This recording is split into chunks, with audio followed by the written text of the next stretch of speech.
European Union law is a system of rules operating within the member states of the European Union. Since the founding of the coal and steel community after World War II, the EU has developed to achieve peace and social justice for its people and in the global community. The EU has political institutions, social and economic policies, which transcend nation-states for the purpose of cooperation and human development. According to its Court of Justice, the EU represents a new legal order of international law. The EU's legal foundations are the Treaty on European Union and the Treaty on the Functioning of the European Union, unanimously agreed by the governments of 28 member states. New members may join if they agree to play by the rules of the organization, and old members may leave according to their own constitutional requirements. People are entitled to participate through the Parliament and the national governments in shaping the legislation the EU makes. The Commission has the initiative for legislation. The Council of the European Union represents member state governments. The Parliament is elected by European citizens, while the Court of Justice is meant to uphold the rule of law and human rights. As the Court of Justice has said, the EU is not merely an economic union, but is intended to ensure social progress and seek the constant improvement of the living and working conditions of their peoples. History. Democratic ideals of integration for international and European nations are as old as the modern nation-state. Ancient concepts of European unity were generally undemocratic and founded on domination, like the Empire of Alexander the Great, the Roman Empire, or the Catholic Church controlled by the Pope in Rome. In the Renaissance, medieval trade flourished in organizations like the Hanseatic League, stretching from English towns like Boston and then London, to Frankfurt, Stockholm and Riga. These traders developed the lex mercatoria, spreading basic norms of good faith and fair dealing through their business. In 1517, the Protestant Reformation triggered 100 years of crisis and instability. Martin Luther nailed a list of demands to the church door of Wittenberg. King Henry VIII declared a unilateral split from Rome with the Act of Supremacy 1534, and conflicts flared across the Holy Roman Empire until the Peace of Augsburg 1555 guaranteed each principality the right to its chosen religion. Cuius regio, eius religio. This unstable settlement unraveled in the 30 Years' War, 1618 to 1648. Killing around a quarter of the population in Central Europe. The Treaty of Westphalia 1648, which brought peace according to a system of international law inspired by Hugo Grotius, is generally acknowledged as the beginning of the nation-state system. Even then, the English Civil War broke out and only ended with the Glorious Revolution of 1688. By Parliament inviting William and Mary from Hanover to the throne, and passing the Bill of Rights 1689. In 1693 William Penn, a Quaker from London who founded Pennsylvania in North America, argued that to prevent ongoing wars in Europe a European Diet, or Parliament, was needed. The French diplomat, Charles Ire Acute Castel de Saint-Pierre, who worked negotiating the Treaty of Utrecht at the end of the War of Spanish Succession, proposed, through perpetual union, an everlasting peace in Europe, a project taken up by Jean-Jacques Rousseau and Immanuel Kant after him. After the Napoleonic Wars and the revolutions of 1848 in the 19th century, Victor Hugo at the International Peace Congress in 1849 envisioned a day when there would be a United States of America and the United States of Europe face to face, reaching out for each other across the seas. World War I devastated Europe's society and economy, and the Versailles Treaty failed to establish a workable international system in the League of Nations. Any European integration and imposed punishing terms of reparation payments for the losing countries. After another economic collapse and the rise of fascism led to a Second World War, European civil society was determined to create a lasting union to guarantee world peace through economic, social and political integration. 2. Save succeeding generations from the scourge of war, which twice brought untold sorrow to mankind. The United Nations Charter was passed in 1945, and the Bretton Woods Conference set up a new system of integrated world banking, finance and trade. Also, the Council of Europe, formed by the Treaty of London 1949, adopted a European Convention on Human Rights, overseen by a new transnational court in Strasbourg in 1950. Already in 1946, Winston Churchill, who had been recently defeated as UK Prime Minister in 1945, had called for a United States of Europe, though this did not mean the UK would sever its ties to the Commonwealth. In 1950, the French Foreign Minister Robert Schuman proposed that, beginning with integration of French and German coal and steel production, there should be an organization open to the participation of the other countries of Europe, where solidarity in production would make war not merely unthinkable, but materially impossible. The Treaty of Paris 1951 created the first European coal and steel community, signed by France, West Germany, Belgium, the Netherlands, Luxembourg and Italy, with Jean Monnet as its president. Its theory was simply that war would be impossibly costly if ownership and production of every country's economy was mixed together. It established an assembly, now the European Parliament, to represent the people, a council of ministers for the member states, a commission as the executive, and a court of justice to interpret the law. In the East, the Soviet Union had installed dictatorial governments, controlling East Germany, and the rest of Eastern Europe. Although Stalin died in 1953 and the new General Secretary Nikita Khrushchev had denounced him in 1956, Soviet tanks crushed the Democratic Hungarian Revolution of 1956, and repressed every other attempt of its people to win democracy and human rights. In the West, the decision was made through Treaty of Rome 1957 to launch the first European Economic Community. It shared the assembly and court with the coal and steel community, but set up parallel bodies for the Council and Commission. Based on the Sporak Report of 1956, it sought to break down all barriers to trade in a common market for goods, services, labor and capital, and prevent distortion of competition and regulate areas of common interest like agriculture, energy and transport. A separate treaty was signed for a European Atomic Energy Community to manage nuclear production. In 1961, the United Kingdom, Denmark, Ireland and Norway applied for membership, only to be vetoed in 1963 by France's Charles de Gaulle. Spain also applied and was rejected as it was still led by the Franco dictatorship. The same year, the Court of Justice proclaimed that the community constituted a new legal order of international law. The Merger Treaty 1965 finally placed the EECSC and Euratom within the EEC. Shortly after, de Gaulle boycotted the Commission, which he believed was pressing supranationalism too far.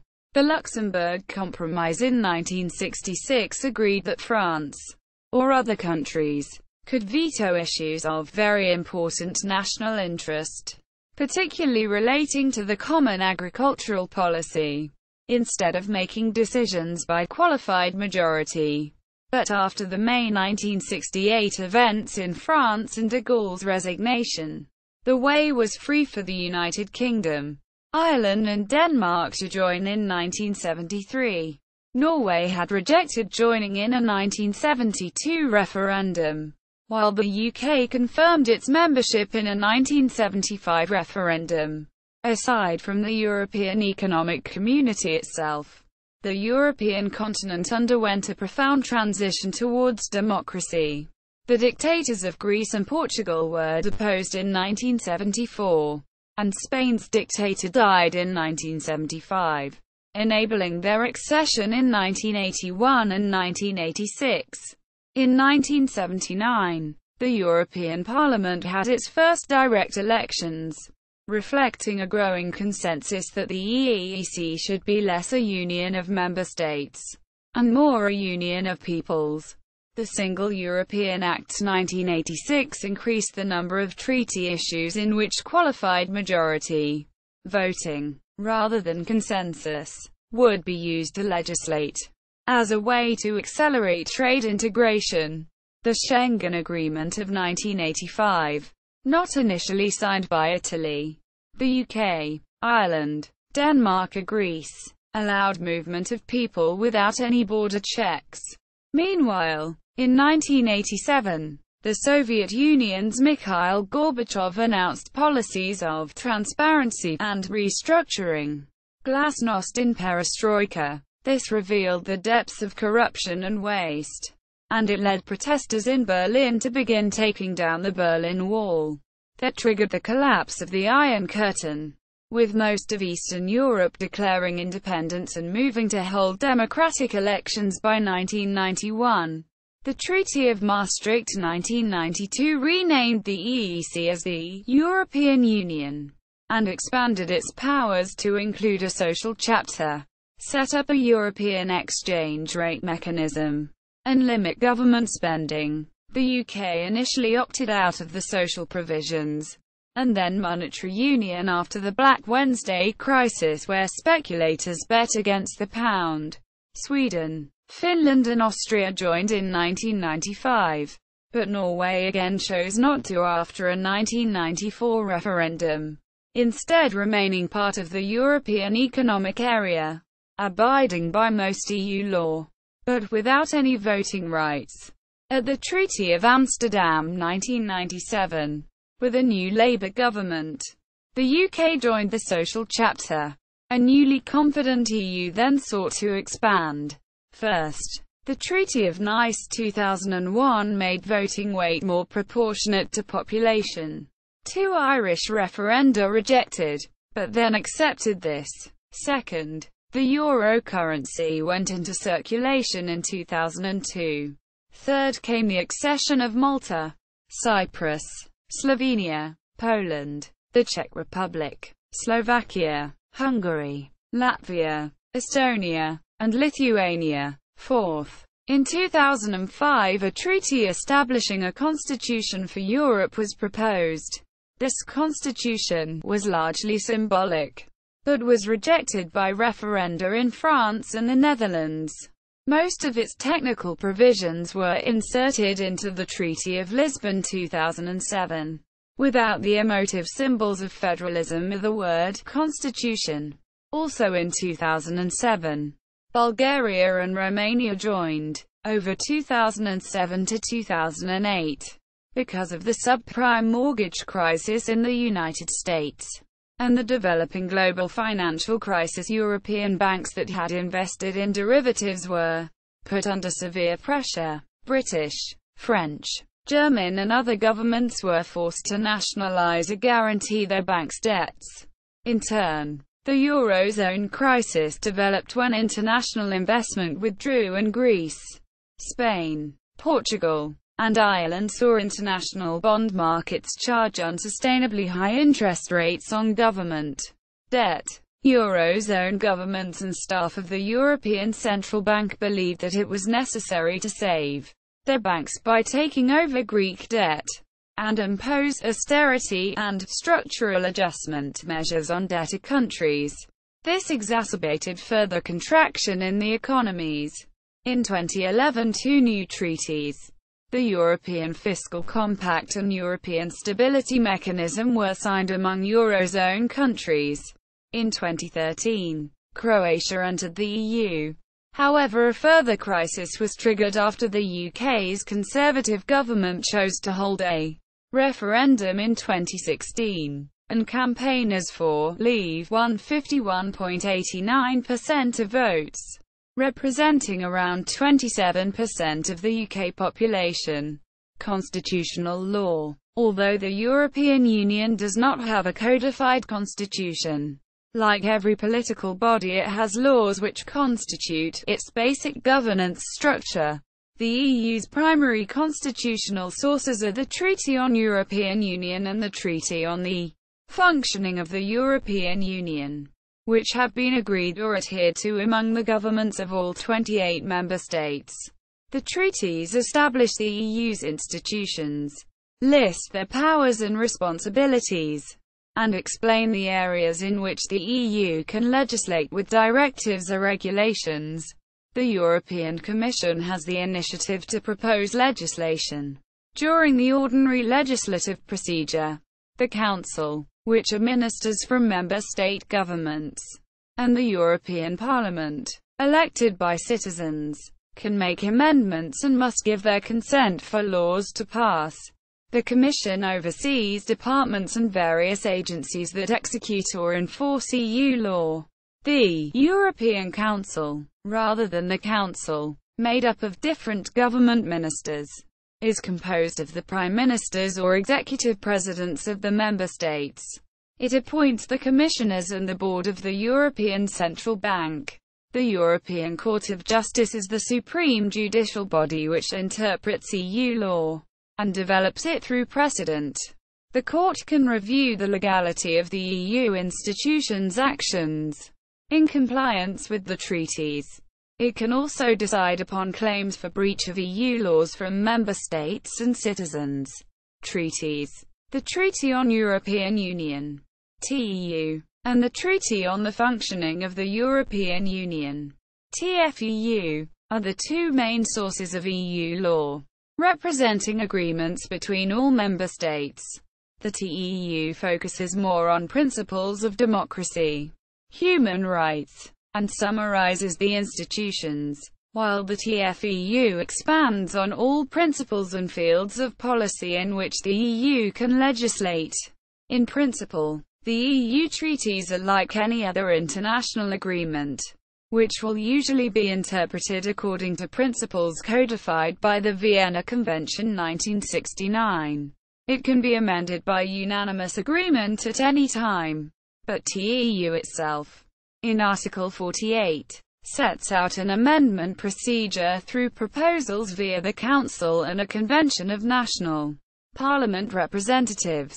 Under TEU Article 5.2, the principle of conferral says the EU can do nothing except the things which it has express authority to do. The limits of its competence are governed by the Court of Justice and the courts and parliaments of member states. As the European Union has grown from 6 to 28 member states, a clear procedure for accession to member is set out in TEU Article 49. The European Union is only open to a European state which respects the principles of human dignity, freedom, democracy, equality, the rule of law and respect for human rights, including the rights of persons belonging to minorities. Countries whose territory is wholly outside the European continent cannot therefore apply, nor can any country without fully democratic political institutions which ensure standards of pluralism, non-discrimination, tolerance, justice, solidarity and equality between women and men prevail. Article 50 says any member state can withdraw in accord with its own constitutional requirements by negotiated arrangements for its withdrawal, taking account of the framework for its future relationship with the Union. This indicates that the EU is not entitled to demand a withdrawal, and that member states should follow constitutional procedures, for example, through Parliament or a codified constitutional document. Once Article 50 is triggered, there is a 2-year time limit to complete negotiations, a procedure which would leave a seceding member without any bargaining power in negotiations, because the costs of having no trade treaty would be proportionally greater to the individual state than the remaining EU bloc. Article 7 allows member states to be suspended for a clear risk of a serious breach of values in Article 2. For example, democracy, equality, human rights, with a 4/5 vote of the Council of the European Union, and the consent of the Parliament. Within the treaty's framework, subgroups of member states may make further rules that only apply to those member states who want them. For example, the Schengen Agreements of 1985 and 1990 allow people to move without any passport or ID checks anywhere in the EU, but did not apply to the UK or Ireland. More recently, during the Eurozone crisis, the Treaty establishing the European Stability Mechanism 2012 and the Treaty on Stability, Coordination and Governance 2012, the Fiscal Compact, were adopted only for member states who had the euro, i.e., not Denmark, Sweden, the UK, Poland, Czech Republic, Hungary, Croatia, Romania or Bulgaria. This required, among other things, a pledge to balance the government budget and limits structural deficits to 0.5% of GDP, with fines for non-compliance. The jurisdiction for these rules remains with the Court of Justice. Executive institutions. The European Commission is the main executive body of the European Union.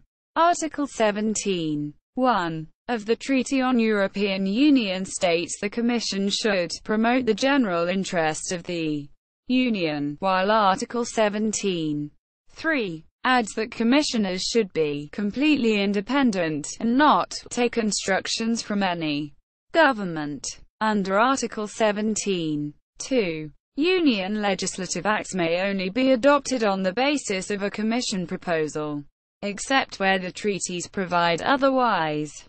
This means that the Commission has a monopoly on initiating the legislative procedure. Although the Council or Parliament are the de facto catalysts of many legislative initiatives, the Commission's president, currently an ex-Luxembourg Prime Minister, Jean-Claude Juncker, sets the agenda for its work. Decisions are taken by a simple majority vote, often through a written procedure of circulating the proposal and adopting it if there are no objections. In response to Ireland's initial rejection of the Treaty of Lisbon 2007, it was agreed to keep the system of one commissioner from each of the member states, including the President and the High Representative for Foreign and Security Policy. Currently Federica Mogherini, the Commissioner President, is elected by the European Parliament by an absolute majority of its members, following the parliamentary elections every 5 years, on the basis of a proposal by the European Council. The latter must take account of the results of the European elections, in which European political parties announce the name of their candidate for this post. Hence, in 2014, Mr. Juncker, candidate of the European People's Party which won the most seats in Parliament, was proposed and elected. The remaining commissioners are appointed by agreement between the president-elect and each national government, and are then, as a bloc, subject to a qualified majority vote of the Council to approve, and majority approval of the Parliament. The Parliament can only approve or reject the whole Commission, not individual commissioners, but conducts public hearings with each of them prior to its vote, which in practice often triggers changes to individual appointments or portfolios.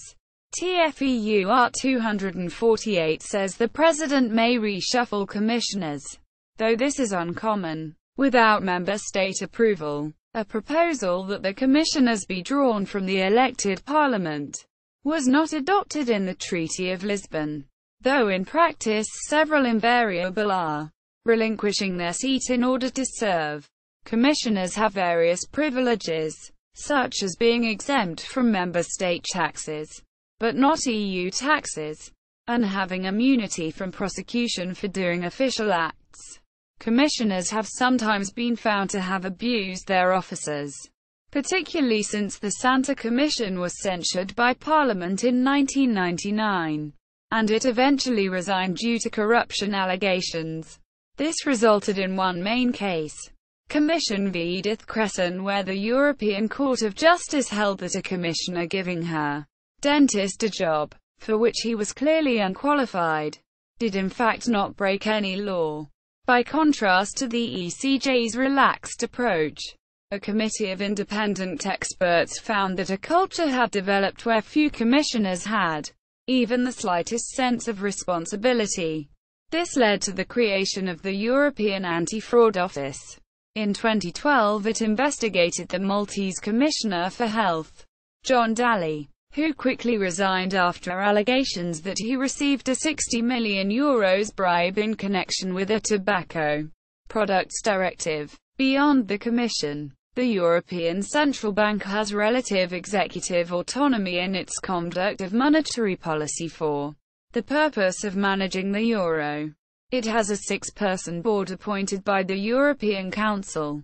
On the Council's recommendation, the President of the Council and a Commissioner can sit in on ECB meetings, but do not have voting rights.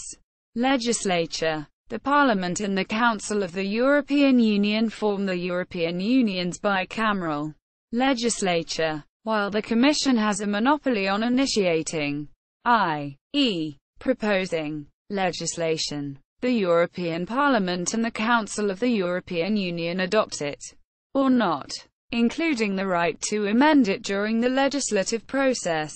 According to the Treaty on European Union Articles 9 and 10, the EU observes the principle of equality of its citizens, and is founded on representative democracy. Although they cannot normally adopt legislation without a Commission proposal being put to them, both Council and Parliament have the right to request the Commission to draft a proposal for their consideration. In the Council, qualified majorities or consensus of the Council are required, depending on the subject matter, to legislate.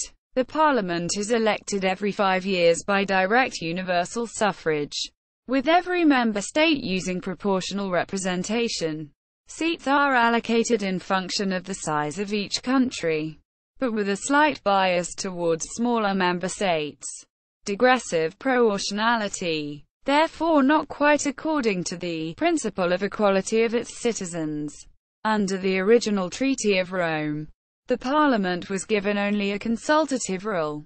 The justification for this democratic deficit is usually thought to be that integration of the European economy and the development of political institutions required the technical coordination of experts, while popular understanding of the EU developed and nationalist sentiments declined post-war. Over time, the Parliament gradually assumed a greater role, from being an unelected assembly to its first direct elections in 1979, to having increasingly more rights in the legislative process. Citizens' rights are therefore limited compared to the democratic polities within all European member states. Under TEU Article 11, citizens and associations have the rights such as publicizing their views and submit an initiative that must be considered by the Commission with 1 million signatures. TFEU Article 227 contains a further right for citizens to petition the Parliament on issues which affect them. Parliament elections take place every 5 years, and votes for members of the European Parliament in member states must be organized by proportional representation or a single transferable vote. There are 751 MEPs and the numbers are digressively proportional, according to member state size. Currently distributed as follows: Germany 96, France 74, UK and Italy 73, Spain 54, Poland 51, Romania 31, Netherlands 26, Belgium, Czech Republic, Greece, Hungary, Portugal 21, Sweden 20, Austria 18, Bulgaria 17, Denmark, Slovakia, Finland 13, Ireland, Croatia, Lithuania 11, Latvia, Slovenia 8, Estonia, Cyprus, Luxembourg, Malta 6. MEPs divide, as they do in national parliaments, along political party lines. The centre-right European People's Party and the Party of European Socialists are the two largest. Parties do not receive public funds from the EU for election campaigns. As the Court of Justice held in Party Ecologist Les Verts v Parliament that this was entirely an issue to be regulated by the member states. The Parliament's powers also include adopting the annual budget, calling inquiries into maladministration and appointing an ombudsman who can investigate pending any court proceedings. It can require the Commission respond to questions and by a two-thirds majority can censure, dismiss, the whole Commission, as effectively happened to the Santa Commission in 1999. In some cases, the Parliament has explicit consultation rights, which the Commission must genuinely follow. The second main legislative body is the Council, which is composed of different ministers of the member states. The heads of government of member states also convene a European Council, a distinct body that the TEU Article 15 defines as providing the necessary impetus for its development and shall define the general political directions and priorities. It meets each 6 months and its president, currently former Poland Prime Minister Donald Tusk, is meant to drive forward its work, but it does not itself exercise legislative functions. The Council does this. In effect, this is the governments of the member states, but there will be a different minister at each meeting, depending on the topic discussed. E.g., for environmental issues, the member states' environment ministers attend and vote. For foreign affairs, the foreign ministers, etc. The minister must have the authority to represent and bind the member states in decisions. When voting takes place, where unanimity is not required, a qualified majority, defined as a majority of 55% of the member states representing 65% of the population of the Union, can approve legislation. This replaces a previous system where votes were weighted according to member state size. Germany, France, Italy, and UK, 29 votes each. Spain and Poland, 27. Romania, 14. Netherlands, 13. Belgium, Czech Republic, Greece, Hungary, Portugal, 12. Bulgaria, Austria, Sweden, 10. Denmark, Ireland, Croatia, Lithuania, Slovakia, Finland, 7. Estonia, Cyprus, Latvia, Luxembourg, Slovenia, 4. Malta, 3. This was set by the 2014 Protocol No. 36 on Transitional Provisions, Art. 3, amended by Art. 20 for Croatia Accession Treaty 2011. In total there were 352 votes. But for most acts there must be a qualified majority vote, if not consensus. TEU Article 16. 4. And TFEU Article 238. 3. Define this to mean at least 55% of the Council members, not votes, representing 65% of the population of the EU. Currently this means around 74%, or 260 of the 352 votes. This is critical during the legislative process. To make new legislation, TFEU Article 294 defines the ordinary legislative procedure that applies for most EU acts. The essence is there are 3 readings, starting with the Commission proposal, where the Parliament must vote by a simple majority in first reading, but requires a majority of all MEPs, not just those present, in second reading to amend or reject Council's position. On its side, the Council must vote by qualified majority to approve the proposal, but by unanimity to amend the Commission's proposal. if the Parliament and Council have not adopted an identical text after 2 readings. A conciliation committee meets to find a compromise, which must be submitted to a 3rd reading in each for final approval. This means legislation can be blocked by a majority in Parliament, a minority in the Council. The adoption of EU law thus requires a high threshold, but once adopted it is also harder to change. A similar procedure exists for budgets. 4. Enhanced cooperation among the subset of at least member states. Authorization must be given by the Council. Member state governments should be informed by the Commission at the outset before any proposals start the legislative procedure. The EU as a whole can only act within its power set out in the treaties.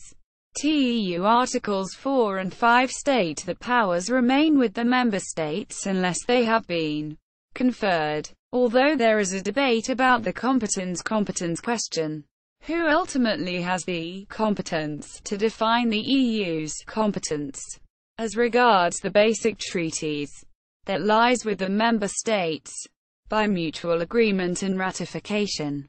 As regards disputes over interpreting those treaties, some member state courts believe they have ultimate authority. Other member state parliaments believe they decide, while in other member states and within the EU, the Court of Justice is considered to have the final say. Judiciary. The judiciary of the EU has played an important role in the development of EU law. It interprets the treaties, and has accelerated economic and political integration. Today the Court of Justice of the European Union, CJEU, is the main judicial body, within which there is a higher court of justice that deals with cases that contain more public importance, and a general court that deals with issues of detail but without general importance.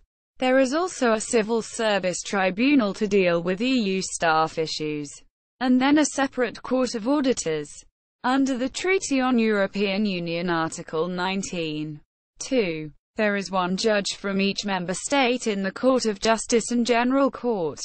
28 on each at present. Judges should possess the qualifications required for appointment to the highest judicial offices, or for the General Court. The ability required for appointment to high judicial office. A president is elected by the judges for 3 years, while TEU Article 19. 3 says the Court of Justice is the ultimate court to interpret questions of EU law. In practice, most EU law is applied by member state courts, e.g., the English Court of Appeal, the German Bundesgerichtshof, the Belgian Cour de Travail, etc. Member state courts can refer questions to the CJEU for a preliminary ruling. The CJEU's duty is to ensure that in the interpretation and application of the treaties the law is observed, although realistically it has the ability to expand and develop the law according to the principles it develops consistently with democratic values. Examples of landmark and frequently controversial judgments include Vain den Loos, holding EU law to created a new legal order, and citizens could sue for treaty rights. Mangold v. Helm, establishing equality as a general principle of EU law, and Caddy v. Commission, confirming international law had to conform with basic principles of EU law. The statute of the court and TFEU require judges are appointed only if they have no political occupation, with independence beyond doubt. They are selected for renewable 6-year terms by common accord of governments, with the advice of 7 EU or member state judges that the Council and Parliament selects. The rules of procedure of the Court of Justice. Article 11 says the court is usually organized into chambers of 3 or 5 judges each. A Grand Chamber of 15 more senior judges sit on questions of difficulty or importance, or those requested by member states.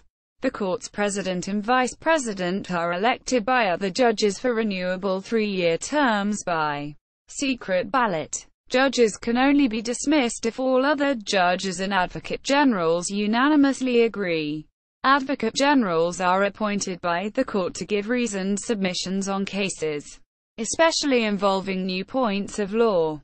Unlike judges on the court, they write opinions as themselves, rather than collectively, and often with the command of prose and reason, and while not binding are often followed in practice. In addition, each judge has secretaries or referendars who research and write. Unlike the UK where judges always write their own opinions, referendars often assist drafting the judgments in the Court of Justice. The court's translation directorate will translate every final judgment into the 24 official languages of the European Union. The three main kinds of judgments the Court of Justice gives following. 1. Preliminary rulings, requested by the courts of member states. 2. Enforcement actions, brought by the Commission or member states, against the EU, a member state, or any other party that is alleged to violate EU law. And 3. Other direct actions, where the EU or member state is involved as a party to the dispute, and gives final rulings.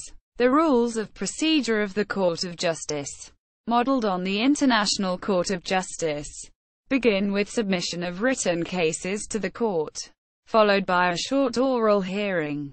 In each case a judge is designated to actively manage the hearing, called a rapporteur, and draft the judgment, probably with help from referendars.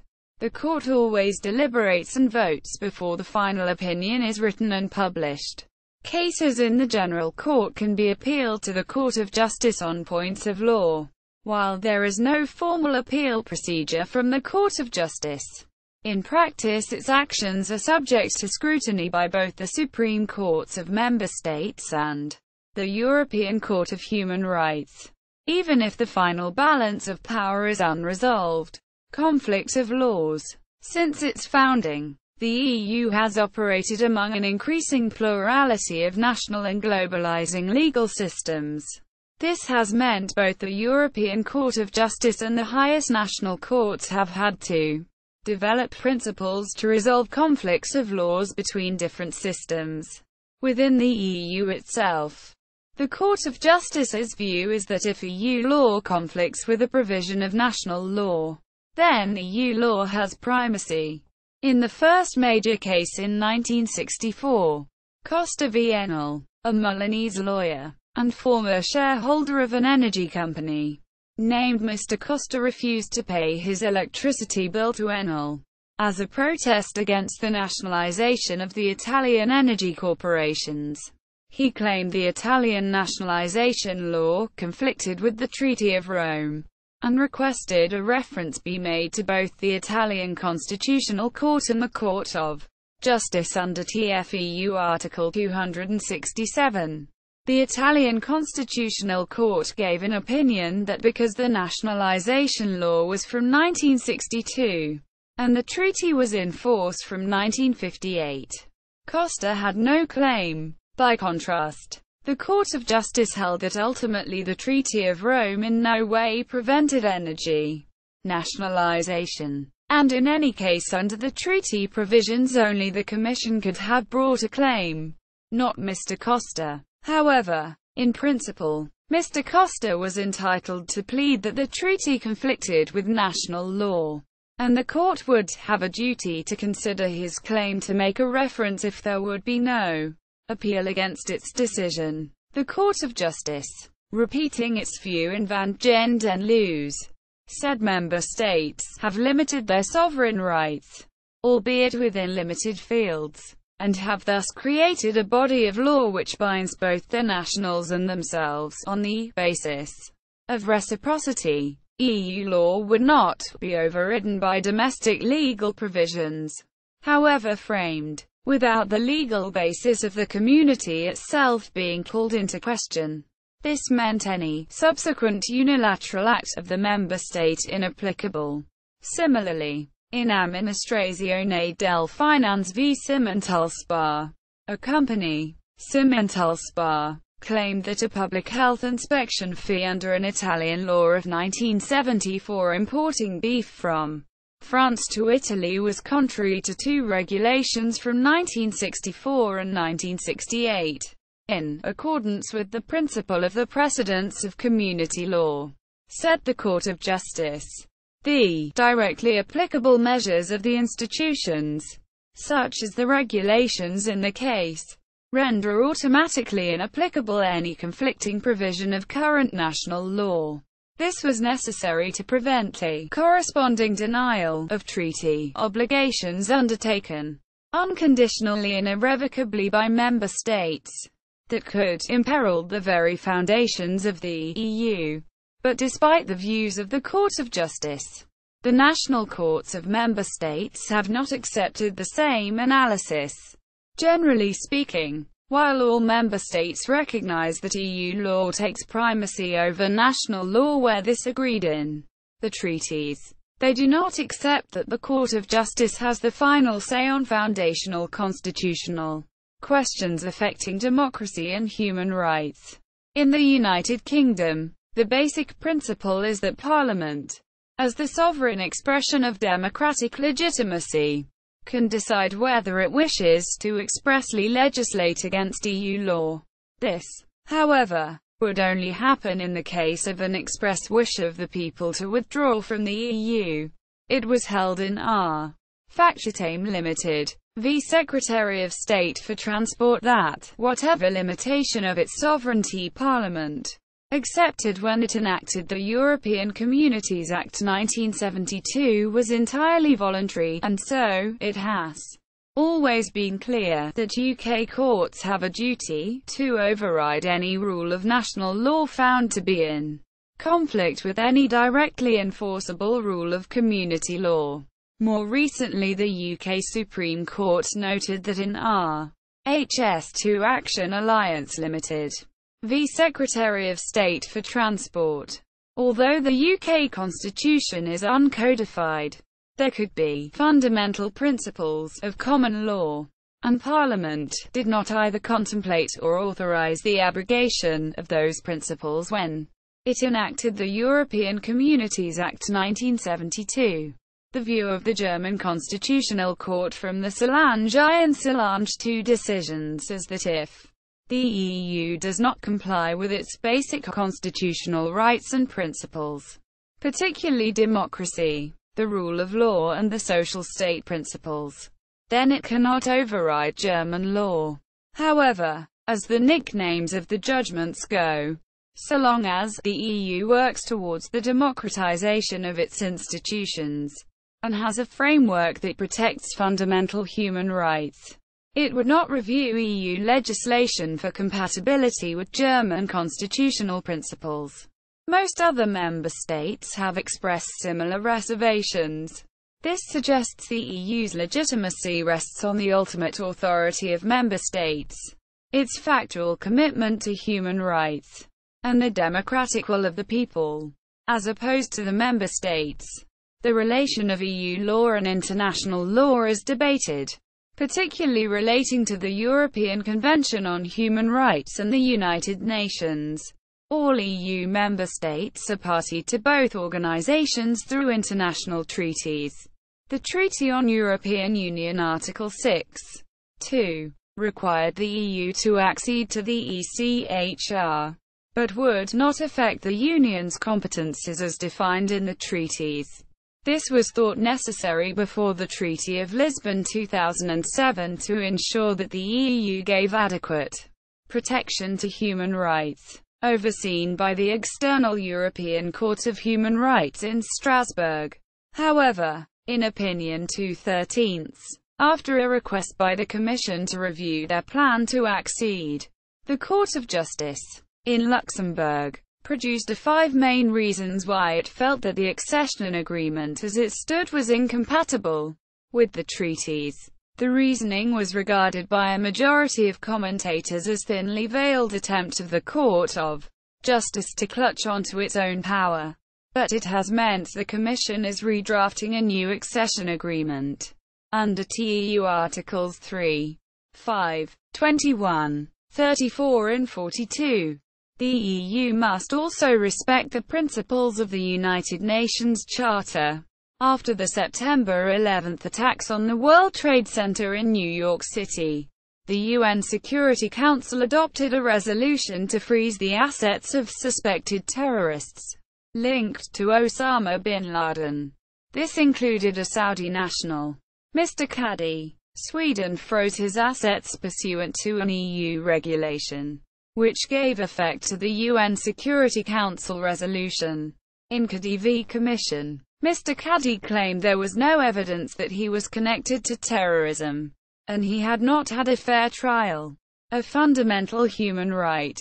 The opinion of Agmaduro recalled Aharon Barak, of the Supreme Court of Israel, that it is when the cannons roar that we especially need the laws. The Court of Justice held that even UN member cannot contravene the principles that form part of the very community legal order. In effect, the EU has developed a rule that within the boundaries of certain jus cogens principles, other courts may take primacy. The content of those core principles remains open to ongoing judicial dialogue among the senior courts in Europe. Administrative law. While constitutional law concerns the European Union's governance structure, administrative law binds EU institutions and member states to follow the law. Both member states and the Commission have a general legal right or standing, locus standi, to bring claims against EU institutions and other member states for breach of the treaties. From the EU's foundation, the Court of Justice also held that the treaties allowed citizens or corporations to bring claims against EU and member state institutions for violation of the treaties and regulations, if they were properly interpreted as creating rights and obligations. However, under directives, citizens or corporations were said in 1986 to not be allowed to bring claims against other non-state parties. This meant courts of member states were not bound to apply an EU law where a national rule conflicted, even though the member state government could be sued if it would impose an obligation on another citizen or corporation. These rules on direct effect limit the extent to which member state courts are bound to administer EU law. All actions by EU institutions can be subject to judicial review and judged by standards of proportionality, particularly where general principles of law or fundamental rights are engaged. The remedy for a claimant where there has been a breach of the law is often monetary damages, but courts can also require specific performance or will grant an injunction in order to ensure the law is effective as possible. Direct effect. Although it is generally accepted that EU law has primacy, not all EU laws give citizens standing to bring claims. That is, not all EU laws have direct effect. In Van den Loos v. Nederlands Administratie der Belastingen, it was held that the provisions of the treaties and EU regulations are directly effective if they are 1. Clear and unambiguous, 2. Unconditional, and 3. Did not require EU and national authorities to take further action to implement them. Van den Loos, a postal company, claimed that what is now TFEU Article 30 prevented the Dutch customs authorities charging tariffs when it imported urea formaldehyde plastics from Germany to the Netherlands. After a Dutch court made a reference, the Court of Justice held that even though the treaties did not expressly confer a right on citizens or companies to bring claims, they could do so. Historically, international treaties had only allowed states to have legal claims for their enforcement. But the Court of Justice proclaimed the community constitutes a new legal order of international law, because Article 30 clearly, unconditionally and immediately stated that no quantitative restrictions could be placed on trade without a good justification. Van den Loos could recover the money it paid for the tariff. EU regulations are the same as treaty provisions in this sense. because as TFEU Article 288 states, they are directly applicable in all member states. Member states come under a duty not to replicate regulations in their own law, in order to prevent confusion. For instance, in Commission v. Italy, the Court of Justice held that Italy had breached a duty under the treaties, both by failing to operate a scheme to pay farmers a premium to slaughter cows, to reduce dairy overproduction, and by reproducing the rules in a decree with various additions. Regulations, held the Court of Justice, come into force solely by virtue of their publication, and implementation could have the effect of jeopardizing their simultaneous and uniform application in the whole of the Union. On the other hand, some regulations may themselves expressly require implementing measures, in which case those specific rules should be followed, while the treaties and regulations will have direct effect. If clear, unconditional and immediate directives do not generally give citizens, as opposed to the member state, standing to sue other citizens. In theory, this is because TFEU Article 288 says directives are addressed to the member states and usually leave to the national authorities the choice of form and methods to implement. In part, this reflects that directives often create minimum standards, leaving member states to apply higher standards. For example, the Working Time Directive requires that every worker has at least 4 weeks paid holidays each year, but most member states require more than 28 days in national law. However, on the current position adopted by the Court of Justice, citizens have standing to make claims based on national laws that implement directives, but not from directives themselves. Directives do not have so-called horizontal, direct effect, i.e., between non-state parties. This view was instantly controversial, and in the early 1990s 3 advocate generals persuasively argued that directives should create rights and duties for all citizens. The Court of Justice refused, but there are 5 large exceptions. First, if a directive's deadline for implementation is not met, the member state cannot enforce conflicting laws, and a citizen may rely on the directive in such an action, so-called vertical, direct effect. So, in Publico Ministero v. Ratti, because the Italian government had failed to implement a directive 73 173 EEC on packaging and labeling solvents by the deadline, it was stopped from enforcing a conflicting national law from 1963 against Mr. Ratti's solvent and varnish business. A member state could not rely, as against individuals, on its own failure to perform the obligations which the directive entails. Second, a citizen or company can also invoke a directive as a defense in a dispute with another citizen or company, not just a public authority, which is attempting to enforce a national law that conflicts with the directive. So, in CIA Security v. Signalson and Securitel, the Court of Justice held that a business called CIA Security could defend itself from allegations by competitors that it had not complied with a Belgian decree from 1991 about alarm systems, on the basis that it had not been notified to the Commission as a directive required. Third, if a directive gives expression to a general principle of EU law, it can be invoked between private non-state parties before its deadline for implementation.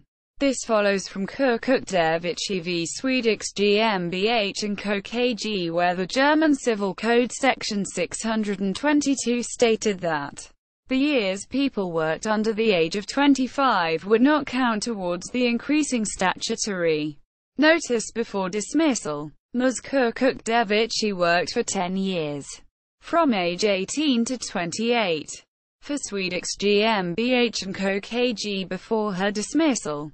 She claimed that the law not counting her years under age 25 was unlawful age discrimination under the Employment Equality Framework Directive. The Court of Justice held that the directive could be relied on by her because equality was also a general principle of EU law. Fourth, if the defendant is an emanation of the state, even if not central government, it can still be bound by directives. In Foster v. British Gas plc, the Court of Justice held that Mrs. Foster was entitled to bring a sex discrimination claim against her employer, British Gas plc, which made women retire at age 60 and men at 65, if 1. Pursuant to a state measure, 2. It provided a public service, and 3. Had special powers. This could also be true if the enterprise is privatized, as it was held with a water company that was responsible for basic water provision. Fifth, national courts have a duty to interpret domestic law as far as possible in the light of the wording and purpose of the directive. Textbooks, though not the court itself, often called this indirect effect.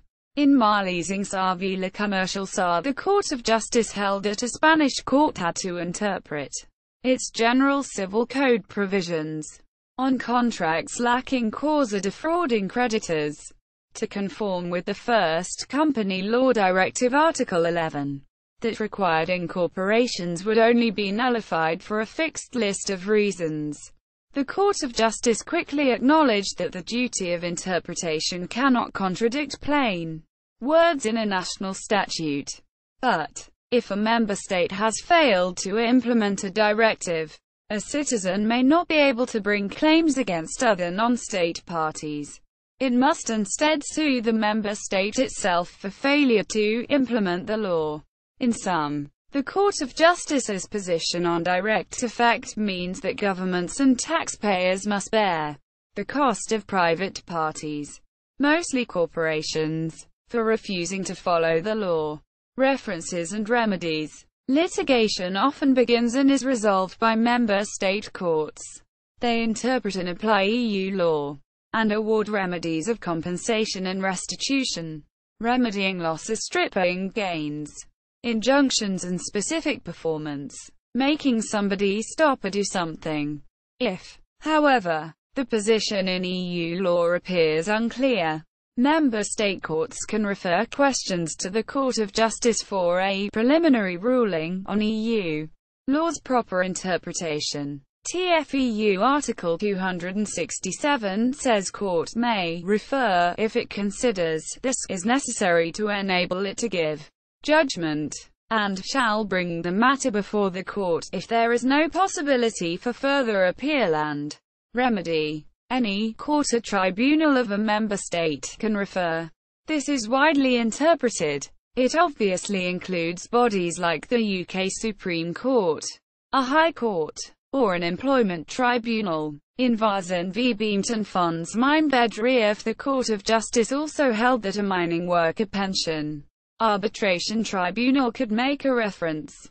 By contrast, and oddly, in Miles v. European Schools, the Court of Justice held that a complaints board of European schools, set up under the international agreement, the European Schools Convention, could not refer because though it was a court, it was not of a member state, even though all member states had signed that convention.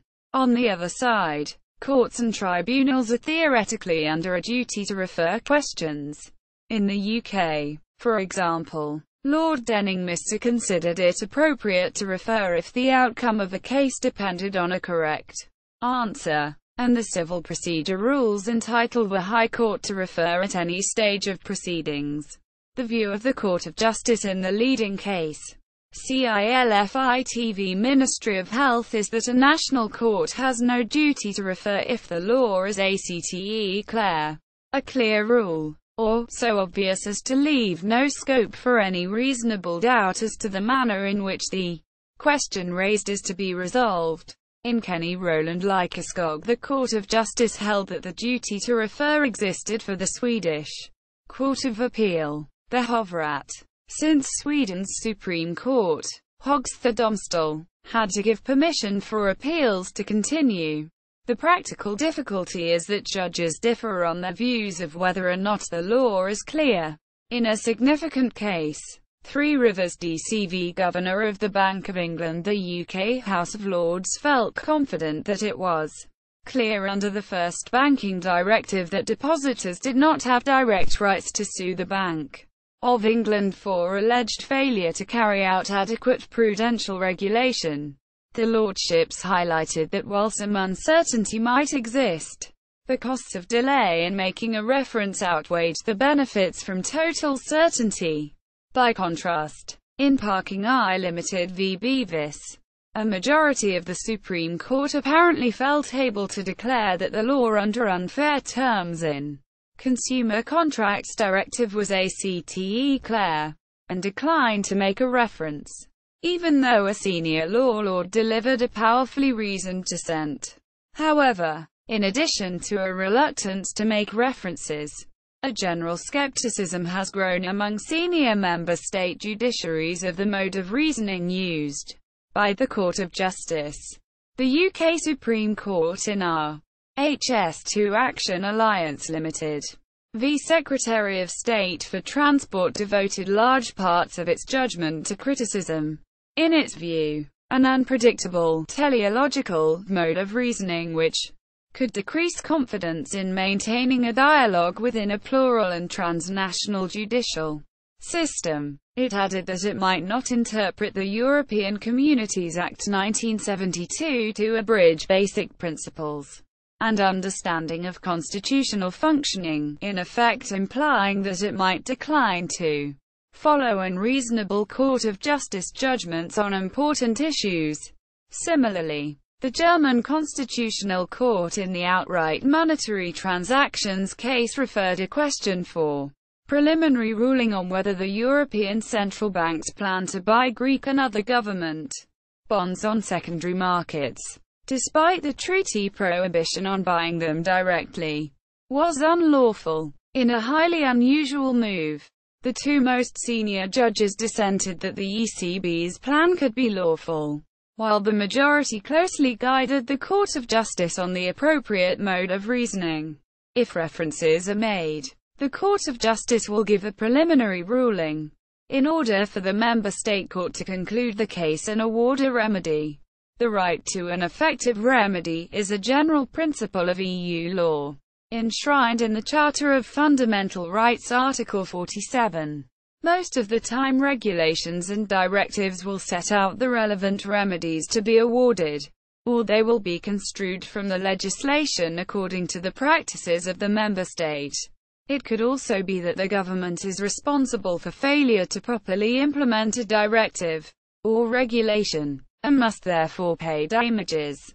In Frankovic v. Italy, the Italian government had failed to set up an insurance fund for employees to claim unpaid wages if their employers had gone insolvent, as the Insolvency Protection Directive required.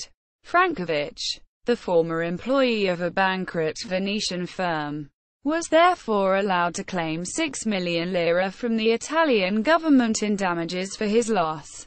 The Court of Justice held that if a directive would confer identifiable rights on individuals, and there is a causal link between a member state's violation of EU and a claimant's loss, damages must be paid. The fact that the incompatible law is an act of Parliament is no defence. So, in factutem it was irrelevant that Parliament had legislated to require a quota of British ownership of fishing vessels in primary legislation. Similarly, in was Brasserie du Pecca v. Germany, the German government was liable to a French beer company for damages from prohibiting its imports, which did not comply with the fabled beer purity law. It was not decisive that the German parliament had not acted willfully or negligently. It was merely necessary that there was 1. A rule intended to confer rights, 2. That a breach was sufficiently serious, and 3. There was a causal link between the breach and damage. The Court of Justice advised a breach is to be regarded as sufficiently serious by weighing a range of factors, such as whether it was voluntary or persistent, In Kobler v. Republic Österreich, the Court of Justice added that member state liability could also flow from judges failing to adequately implement the law. On the other hand, it is also clear that EU institutions, such as the Commission, may be liable according to the same principles for failure to follow the law. The only institution whose decisions appear incapable of generating a damages claim is the Court of Justice itself. Judicial review, as well as preliminary rulings on the proper interpretation of EU law. An essential function of the Court of Justice is judicial review of the acts of the EU itself. Under TFEU Article 263. 1. The Court can review the legality of any EU legislative or other act against the treaties or general principles, such as those in the Charter of Fundamental Rights of the European Union. This includes legislation, and most other acts that have legal consequences for people.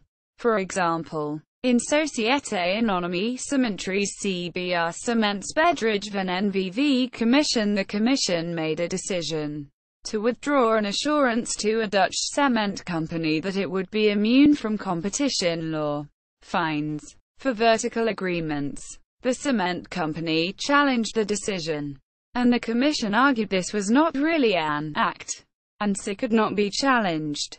The Court of Justice held a challenge could be made, and it was an act, because it deprived the cement company of the advantages of a legal situation, and exposed them to a grave financial risk. Similarly, in Deutsche Post v. Commission, the Commission demanded information on state aid given by Germany to Deutsche Post within 20 days. When both challenged this, the Commission argued that the demand for information could not be an act as there was no sanction. The Court of Justice disagreed, and held judicial review could proceed because the request produced binding legal effects, since the information supplied or not could be relied upon as evidence in a final decision. By contrast, in IBM v. Commission, the Court of Justice held that a letter from the Commission to IBM that it would sue IBM for abusing a dominant position contrary to competition was not a reviewable act, but just a preliminary statement of intent to act. In any case, if a reviewable act of an EU institution is not found compatible with the law, under Article 264, it will be declared void. However, only a limited number of people can bring claims for judicial review. Under TFEU Article 263. 2. A member state, the Parliament, Council or Commission have automatic rights to seek judicial review. But under Article 263. 4. A natural or legal person must have a direct and individual concern about the regulatory act. Direct concern means that someone is affected by an EU act without the interposition of an autonomous will between the decision and its effect. For instance, by a national government body. In Pyrrhiki Patriki v. Commission, a group of Greek textile businesses who exported cotton products to France challenged a Commission decision allow France to limit exports. The Commission argued that the exporters were not directly concerned, because France might decide not to limit exports. But the Court of Justice held this possibility was entirely theoretical. A challenge could be brought. By contrast, in Municipality of Differdang v. Commission, a municipality wanted to challenge the Commission's decision to aid steel firms which reduced production. This would probably reduce its tax collections. But the Court of Justice held that because Luxembourg had discretion, and its decision to reduce capacity was not inevitable, the municipality had no direct concern. Its complaint was with the Luxembourg government instead. Individual concern requires that someone is affected specifically, not as a member of a group. In Plowman & Co. v. Commission, the Court of Justice held that a clementine importer was not individually concerned when the Commission refused permission to Germany to stop import custom duties. This kept it more expensive for Mr. Plowman to import clementines, but it was equally expensive for everyone else. This decision heavily restricted the number of people who could claim for judicial review. In Union de Pequeñas Agricultores, Advocate General Jacobs proposed a broader test of allowing anyone to claim if there was a substantial adverse effect on the claimant's interests. Here, a group of Spanish olive oil producers challenged Council Regulation No. 1638/98, which withdrew subsidies. Because regulations are not implemented in national law, but have direct effect, they argued the requirement for individual concern would deny them effective judicial protection. The Court of Justice held that direct actions were still not allowed. If this was unsatisfactory, the member states would have to change the treaties. Individual concern is not needed.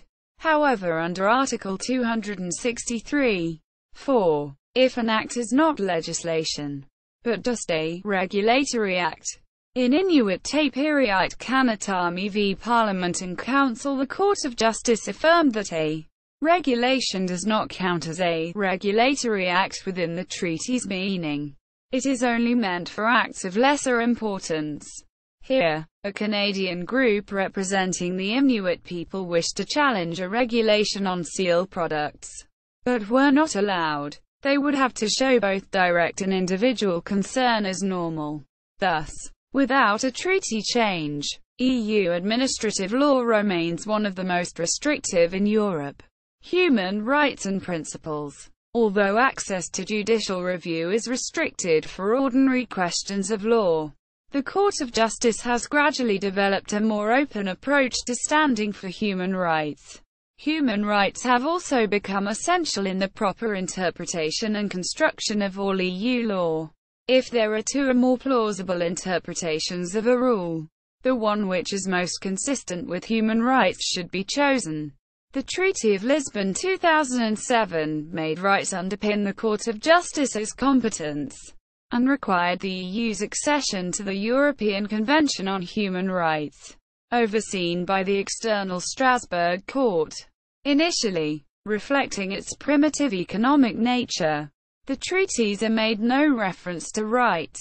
However, in 1969, particularly after concern from Germany, the Court of Justice declared in Stauder v. City of Ulm that fundamental human rights were enshrined in the general principles of community law. This meant that Mr. Stauder, who received subsidized butter under an EU welfare scheme only by showing a coupon with his name and address, was entitled to claim that this violated his dignity. He was entitled not to have to go through the humiliation of proving his identity to get food. While those general principles were not written down in EU law, and simply declared to exist by the court, it accords with a majority philosophical view that black-letter rules, or positive law, necessarily exist for reasons that the society which made them wants. These give rise to principles, which inform the law's purpose. Moreover, the Court of Justice has clarified that its recognition of rights was inspired by member states' own constitutional traditions and international treaties. These include rights found in member state constitutions, bills of rights, foundational acts of parliament, landmark court cases, the European Convention on Human Rights, the European Social Charter 1961, the Universal Declaration of Human Rights 1948, or the International Labour Organization's conventions. The EU itself must accede to the ECHR. Although in Opinion 2/13, the Court of Justice delayed, because of perceived difficulties in retaining an appropriate balance of competences. Many of the most important rights were codified in the Charter of Fundamental Rights of the European Union in 2000, while the UK has opted out of direct application of the Charter. This has little practical relevance since the Charter merely reflected pre-existing principles and the Court of Justice uses the Charter to interpret all EU law. For example, in Testa Chats ASBLV Conselho des Ministers, the Court of Justice held that Equal Treatment in Goods and Services Directive 2004 Article 5(2), which purported to allow a derogation from equal treatment, so men and women could be charged different car insurance rates, was unlawful. It contravened the principle of equality in CFR-EU 2000 Articles 21 and 23, and had to be regarded as ineffective after a transition period. By contrast, in Deutsches Weinter EGV Land Rheinland-Pfalz, wine producers claimed that a direction to stop marketing their brands as easily digestible Bekömmlich by the state food regulator, acting under EU law, contravened their right to occupational and business freedom under CFR-EU 2000 Articles 15 and 16. The Court of Justice held that in fact, the right to health for consumers in Article 35 has also to be taken into account, and was to be given greater weight, particularly given the health effects of alcohol. Some rights in the Charter, however, are not expressed with sufficient clarity to be regarded as directly binding. In AMS v Union Locale des Syndicats CGT, a French trade union claimed that the French Labour Code should not exclude casual workers from counting toward the right to set up a work council that an employing entity must inform and consult. They said this contravened the Information and Consultation of Employees Directive and also CFR-EU Article 27. The Court of Justice agreed that the French Labour Code was incompatible with the directive, but held that Article 27 was expressed too generally to create direct rights. On this view, legislation was necessary to make abstract human rights principles concrete and legally enforceable. Beyond human rights, the Court of Justice has recognized at least 5 further general principles of EU law. First, legal certainty requires that judgments should be prospective, open and clear. Second, when reviewing any discretionary act of a government or powerful body, decision-making must be proportionate toward a legitimate aim.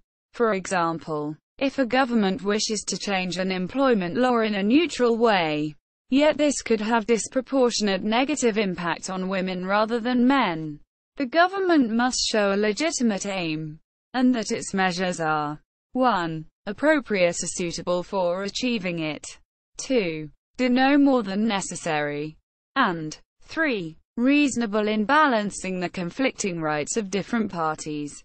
Third, equality is regarded as a fundamental principle.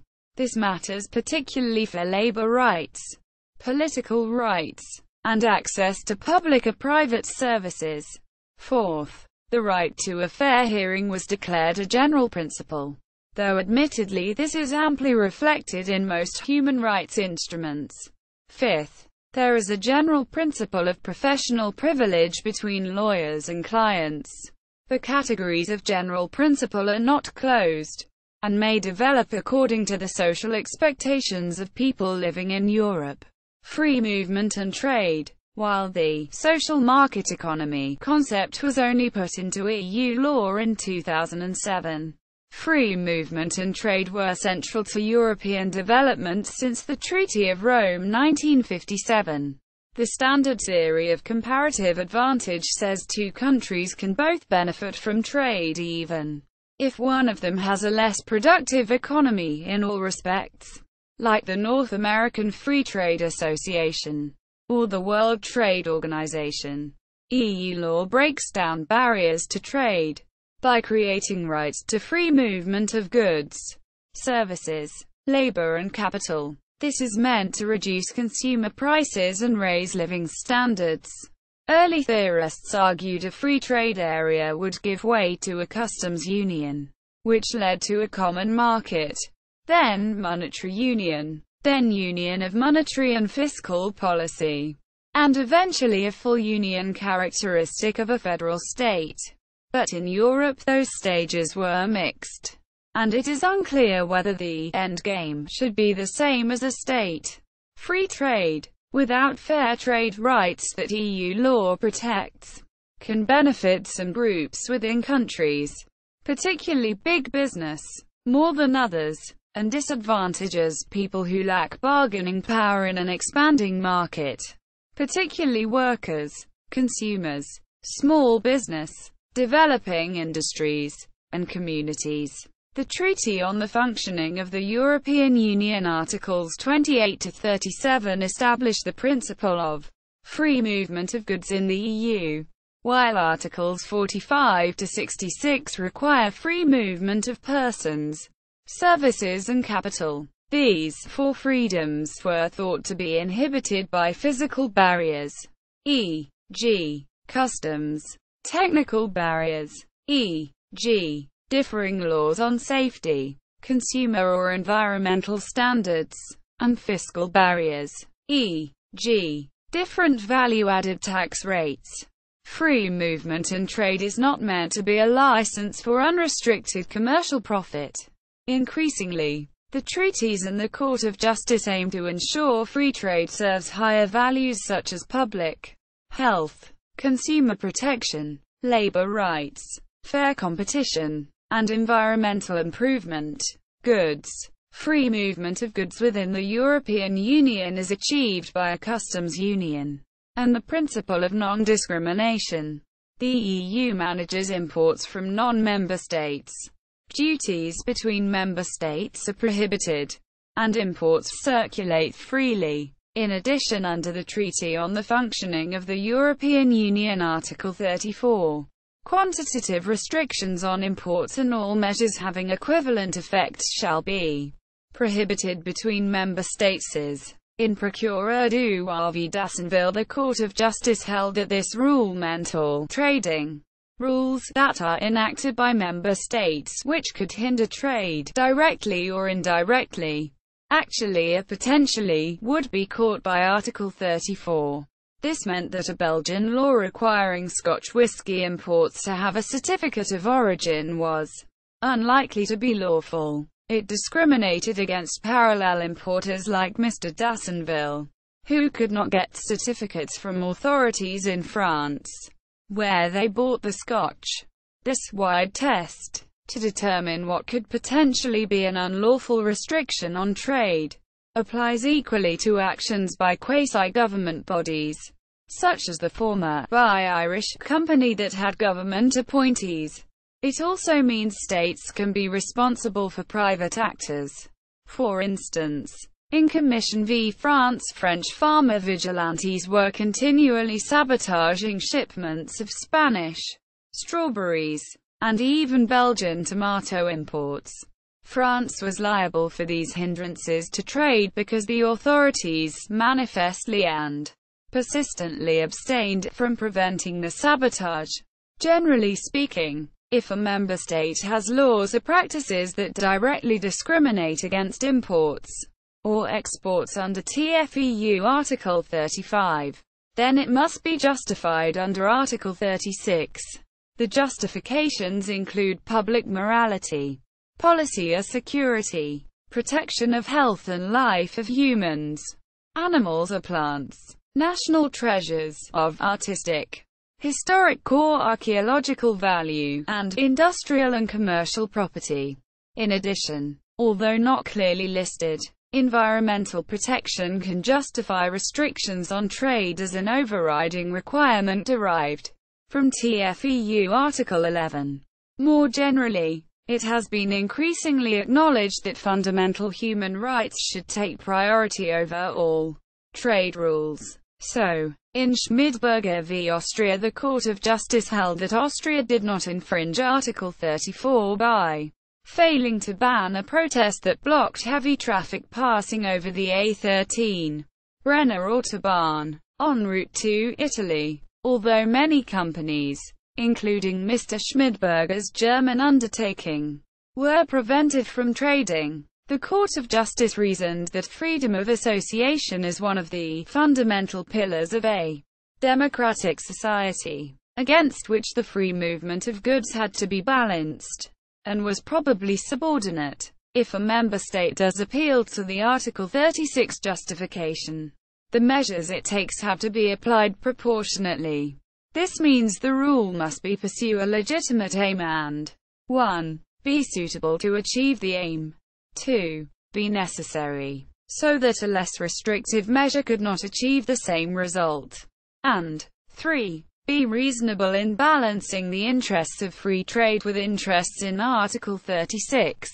Often rules apply to all goods neutrally, but may have a greater practical effect on imports than domestic products.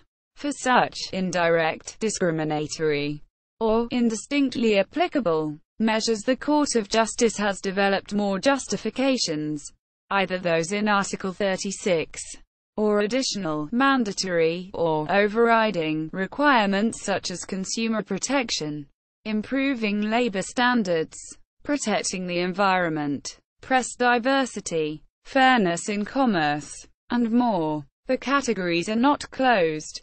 In the most famous case Ruhmesentrelag v. Bundesmonopol für Branntwein, the Court of Justice found that a German law requiring all spirits and liqueurs, not just imported ones, to have a minimum alcohol content of 25% was contrary to TFEU Article 34, because it had a greater negative effect on imports. German liqueurs were over 25% alcohol, but Cassis de Dijon, which Ruhmesentrelag wished to import from France, only had 15 to 20% alcohol. The Court of Justice rejected the German government's arguments that the measure proportionately protected public health under TFEU Article 36.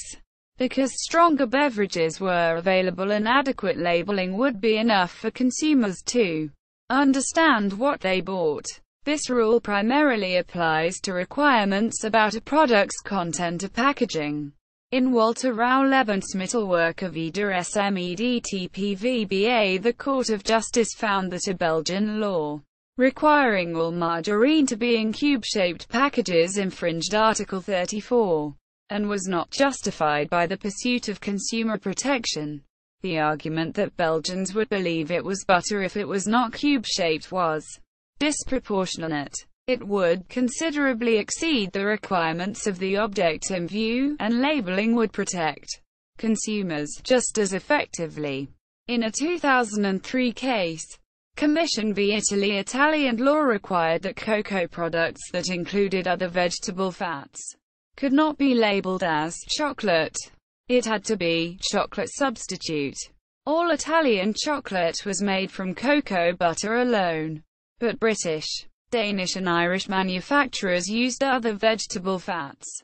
They claimed the law infringed Article 34. The Court of Justice held that a low content of vegetable fat did not justify chocolate substitute label. This was derogatory in the consumer's eyes. A neutral and objective statement was enough to protect consumers. If member states place considerable obstacles on the use of a product, this can also infringe Article 34. So, in a 2009 case, Commission v. Italy, the Court of Justice held that an Italian law prohibiting motorcycles or mopeds pulling trailers infringed Article 34. Again, the law applied neutrally to everyone, but disproportionately affected importers, because Italian companies did not make trailers. This was not a product requirement, but the court reasoned that the prohibition would deter people from buying it. It would have a considerable influence on the behavior of consumers that affects the access of that product to the market. It would require justification under Article 36, or as a mandatory requirement. In contrast to product requirements or other laws that hinder market access, the Court of Justice developed a presumption that selling arrangements would be presumed to not fall into TFEU Article 34 if they applied equally to all sellers and affected them in the same manner. In fact, in Quecq-en-Midway, two importers claimed that their prosecution under a French competition law, which prevented them selling pick-and beer under wholesale price, was unlawful. The aim of the law was to prevent cutthroat competition, not to hinder trade. The Court of Justice held, as, in law and in fact, it was an equally applicable selling arrangement, not something that alters a product's content. It was outside the scope of Article 34, and so did not need to be justified. Selling arrangements can be held to have an unequal effect, in fact, particularly where traders from another member state are seeking to break into the market. But there are restrictions on advertising and marketing. In Konsumentombudsmannen v. Agostini, the Court of Justice reviewed Swedish bans on advertising to children under age 12, and misleading commercials for skincare products. While the bans have remained justifiable under Article 36 or as a mandatory requirement, the court emphasized that complete marketing bans could be disproportionate if advertising were the only effective form of promotion enabling a trader to penetrate the market. In Konsumentombudsmannen v. Gourmet AB, the court suggested that a total ban for advertising alcohol on the radio, TV and in magazines could fall within Article 34, where advertising was the only way for sellers to overcome consumers' traditional social practices and to local habits and customs to buy their products. But again, the national courts would decide whether it was justified under Article 36 to protect public health. Under the Unfair Commercial Practices Directive, the EU harmonized restrictions on marketing and advertising to forbid conduct that distorts average consumer behavior, is misleading or aggressive, and sets out a list of examples that count as unfair. Increasingly, states have to give mutual recognition to each other's standards of regulation. While the EU has attempted to harmonize minimum ideals of best practice, the attempt to raise standards is hoped to avoid a regulatory race to the bottom, while allowing consumers access to goods from around the continent. Workers. Since its foundation, the treaties sought to enable people to pursue their life goals in any country through free movement, reflecting the economic nature of the project. The European Community originally focused upon free movement of workers as a factor of production. However, from the 1970s, this focus shifted towards developing a more social Europe. Free movement was increasingly based on citizenship, so that people had rights to empower them to become economically and socially active, rather than economic activity being a precondition for rights. This means the basic worker rights in TFEU Article 45 function as a specific expression of the general rights of citizens in TFEU Articles 18 to 21. According to the Court of Justice, a worker is anybody who is economically active, which includes everyone in an employment relationship, under the direction of another person, for remuneration.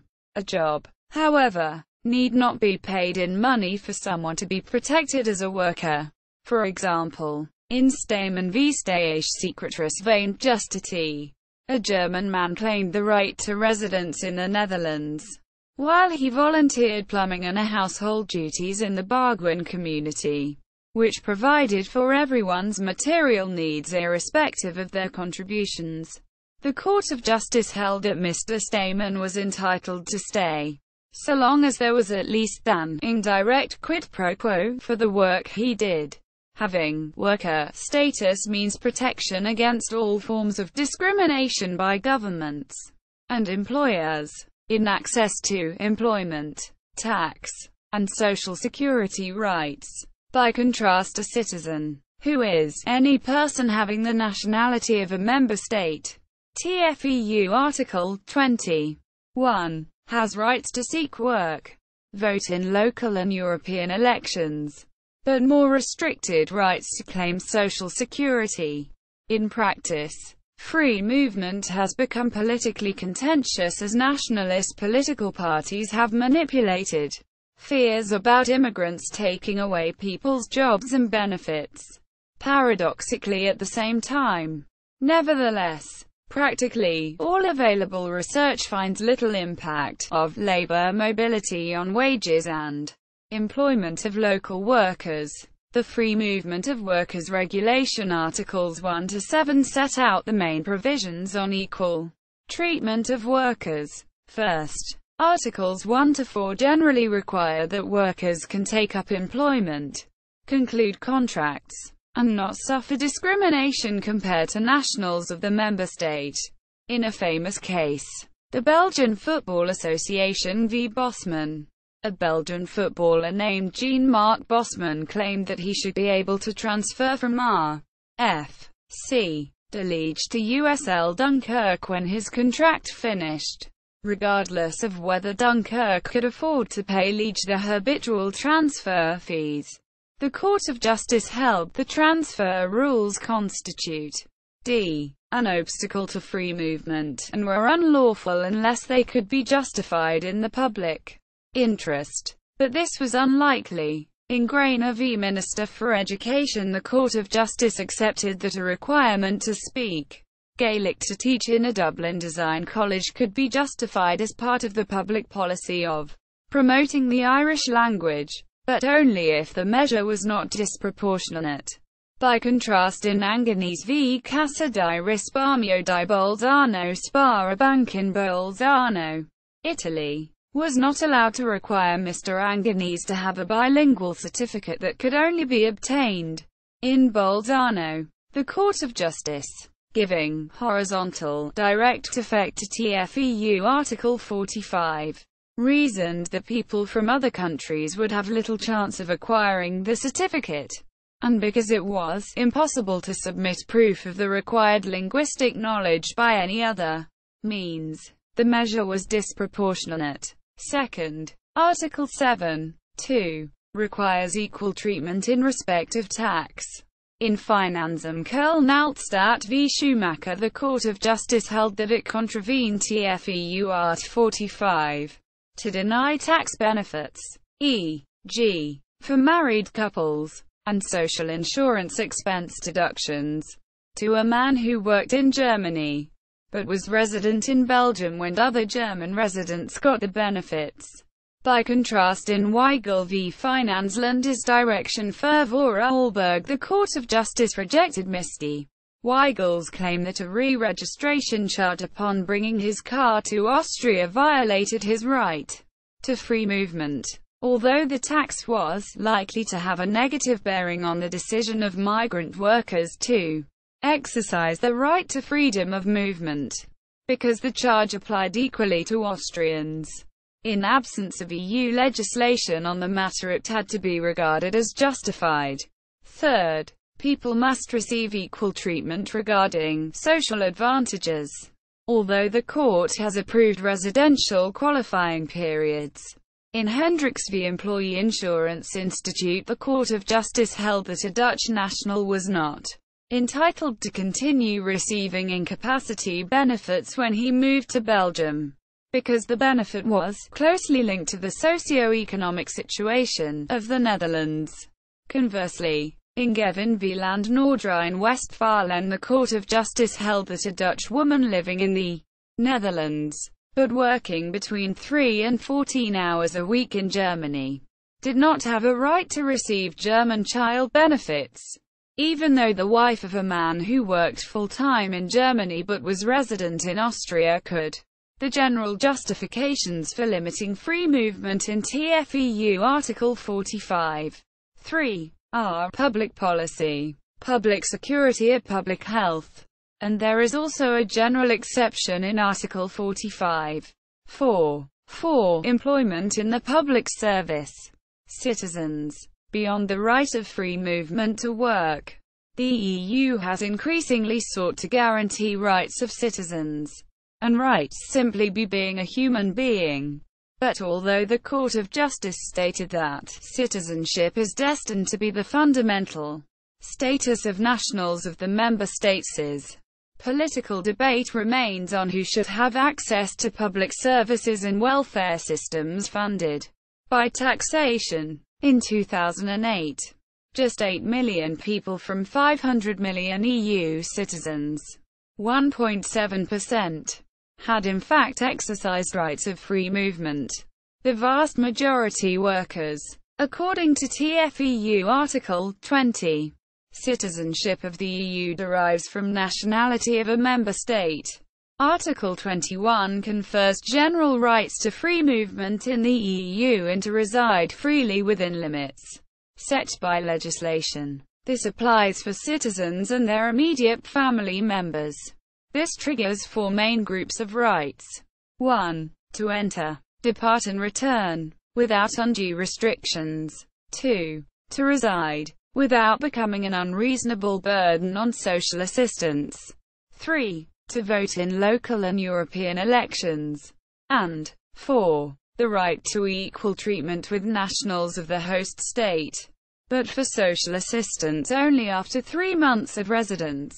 First, the Citizens' Rights Directive 2004 Article 4 says every citizen has the right to depart a member state with a valid passport. This has historical importance for Central and Eastern Europe, when the Soviet Union and the Berlin Wall denied its citizens the freedom to leave. Article 5 gives every citizen a right of entry, subject to national border controls. Schengen area countries, not the UK and Ireland, abolished the need to show documents and police searches at borders. Altogether, these reflect the general principle of free movement in TFEU Article 21. Second, Article 6 allows every citizen to stay 3 months in another member state, whether economically active or not. Article 7 allows stays over 3 months with evidence of sufficient resources not to become a burden on the social assistance system. Articles 16 and 17 give a right to permanent residence after 5 years without conditions. Third, TEU Article 10. 3. Requires the right to vote in the local constituencies for the European Parliament wherever a citizen lives. Fourth, and more debated, Article 24 requires that the longer an EU citizen stays in a host state, the more rights they have to access public and welfare services, on the basis of equal treatment. This reflects general principles of equal treatment and citizenship in TFEU Articles 18 and 20. In a simple case, in Sala v. Freistaat Bayern, the Court of Justice held that a Spanish lady who had lived in Germany for 25 years and had a baby was entitled to child support without the need for a residence permit, because Germans did not need one. In Trojany v. Centre Public de Ride Social de Brussels, a French man who lived in Belgium for 2 years was entitled to the Minimex allowance from the state for a minimum living wage. In Grechik v. Centre Public de Ride Social de Teens Louvain-la-Neuve, a French student who had lived in Belgium for 3 years was entitled to receive the Minimex income support for his 4th year of study. Similarly, in R. Bidar v. London Borough of Ealing, the Court of Justice held that it was lawful to require a French UCL economics student lived in the UK for 3 years before receiving a student loan, but not that he had to have additional settled status. Similarly, in Commission v. Austria, Austria was not entitled to restrict its university places to Austrian students to avoid structural, staffing and financial problems if mainly German foreign students applied, unless it proved there was an actual problem. However, in Dano v. Jobcenter Leipzig, the Court of Justice held that the German government was entitled to deny child support to a Romanian mother who had lived in Germany for 3 years, but had never worked, because she lived in Germany for over 3 months, but under 5 years. She had to show evidence of sufficient resources. Since the court reasoned the right to equal treatment in Article 24 within that time depended on lawful residence under Article 7, establishment and services, as well as creating rights for workers who generally lack bargaining power in the market. The Treaty on the Functioning of the European Union also protects the freedom of establishment in Article 49, and freedom to provide services in Article 56. In Gebhard v. Consiglio dell'Ordine degli Avvocati Procuratori di Milano, the Court of Justice held that to be established means to participate in economic life on a stable and continuous basis, while providing services meant pursuing activity more on a temporary basis. This meant that a lawyer from Stuttgart, who had set up chambers in Milan and was censured by the Milan Bar Council for not having registered, should claim for breach of establishment freedom, rather than service freedom. However, the requirements to be registered in Milan before being able to practice would be allowed if they were non-discriminatory, justified by imperative requirements in the general interest, and proportionately applied. All people or entities that engage in economic activity, particularly the self-employed, or undertakings, such as companies or firms, have a right to set up an enterprise without unjustified restrictions. The Court of Justice has held that both a member state government and a private party can hinder freedom of establishment. So Article 49 has both vertical and horizontal direct effect. In Reyners v. Belgium, the Court of Justice held that a refusal to admit a lawyer to the Belgian bar, because he lacked Belgian nationality, was unjustified. TFEU Article 49 says states are exempt from infringing others' freedom of establishment when they exercise official authority. But this did an advocate's work, as opposed to a court's, was not official. By contrasting Commission v. Italy, the Court of Justice held that a requirement for lawyers in Italy to comply with maximum tariffs unless there was an agreement with the client was not a restriction. The Grand Chamber of the Court of Justice held the Commission had not proven that this had any object or effect of limiting practitioners from entering the market.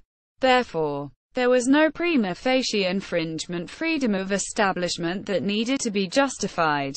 In regard to companies, the Court of Justice held in R.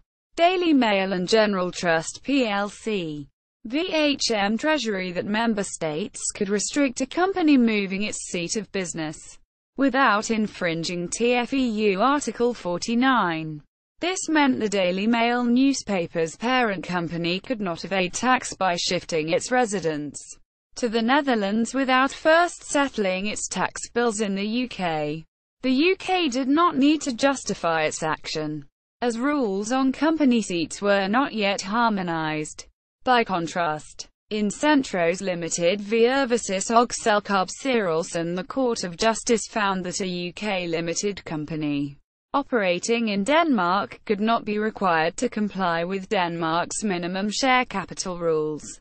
UK law only required £1 of capital to start a company, while Denmark's legislature took the view companies should only be started up if they had 200,000 Danish krone, around €27,000, to protect creditors if the company failed and went insolvent. The Court of Justice held that Denmark's minimum capital law infringed Centros Limited's freedom of establishment and could not be justified, because a company in the UK could admittedly provide services in Denmark without being established there, and there were less restrictive means of achieving the aim of creditor protection. This approach was criticized as potentially opening the EU to unjustified regulatory competition, and a race to the bottom in standards, like in the USA, where the state of Delaware attracts most companies and is often argued to have the worst standards of accountability of boards, and low corporate taxes as a result. Similarly, in Überseering BVV Nordic Construction GmbH, the Court of Justice held that a German court could not deny a Dutch building company the right to enforce a contract in Germany on the basis that it was not validly incorporated in Germany. Although restrictions on freedom of establishment could be justified by creditor protection, labor rights to participate in work, or the public interest in collecting taxes. Denial of capacity went too far. It was an outright negation of the right of establishment. However, in Cartesio octato eacutes zolgaltato bt, the Court of Justice affirmed again that because corporations are created by law, they are in principle subject to any rules for formation that a state of incorporation wishes to impose. This meant that the Hungarian authorities could prevent a company from shifting its central administration to Italy while it still operated and was incorporated in Hungary. Thus, the court draws a distinction between the right of establishment for foreign companies, where restrictions must be justified, and the right of the state to determine conditions for companies incorporated in its territory, although it is not entirely clear why. The freedom to provide services under TFEU Article 56 applies to people who give services for remuneration, especially commercial or professional activity. For example, in Van Binsbergen v. Bestuur van de bedrijfsvereniging voor de metalnedride, a Dutch lawyer moved to Belgium while advising a client in a social security case, and was told he could not continue because Dutch law said only people established in the Netherlands could give legal advice. The Court of Justice held that the freedom to provide services applied. It was directly effective, and the rule was probably unjustified. Having an address in the member state would be enough to pursue the legitimate aim of good administration of justice. The Court of Justice has held that secondary education falls outside the scope of Article 56, because usually the state funds it, though higher education does not. Healthcare generally counts as a service. In Durares-Smits v. Stichting Ziekenfonds, Mrs. Durares-Smits claimed she should be reimbursed by Dutch social insurance for costs of receiving treatment in Germany.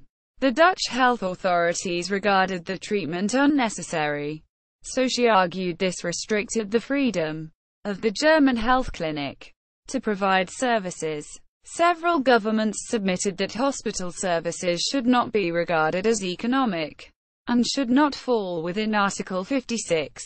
But the Court of Justice held health was a service, even though the government, rather than the service recipient, paid for the service. National authorities could be justified in refusing to reimburse patients for medical services abroad if the healthcare received at home was without undue delay, and it followed international medical science, on which treatments counted as normal and necessary. The court requires that the individual circumstances of a patient justify waiting lists, and this is also true in the context of the UK's National Health Service. Aside from public services, another sensitive field of services are those classified as illegal. Josemans v. Burgemeester van Maastricht held that the Netherlands' regulation of cannabis consumption, including the prohibitions by some municipalities on tourists, but not Dutch nationals, going to coffee shops, fell outside Article 56 altogether.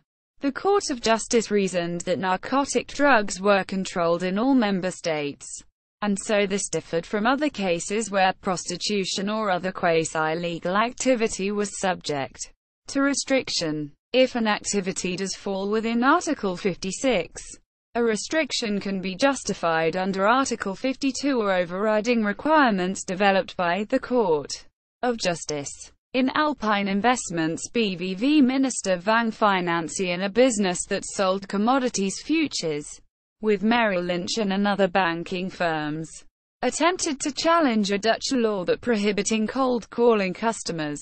The Court of Justice held the Dutch prohibition pursued a legitimate aim to prevent undesirable developments in securities trading, including protecting the consumer from aggressive sales tactics, thus maintaining confidence in the Dutch markets. In Omega Spielhallen GmbH v Bonn, a laserdrome business was banned by the Bonn Council. It bought fake laser gun services from a UK firm called Pulsar Limited. but residents had protested against playing at killing entertainment.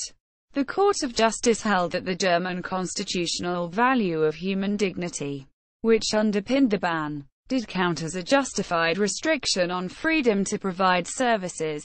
In Liga Portuguesa de Futebol v Santa Casa da Misericórdia de Lisboa, the Court of Justice also held that the state monopoly on gambling, and a penalty for a Gibraltar firm that had sold internet gambling services, was justified to prevent fraud and gambling where people's views were highly divergent.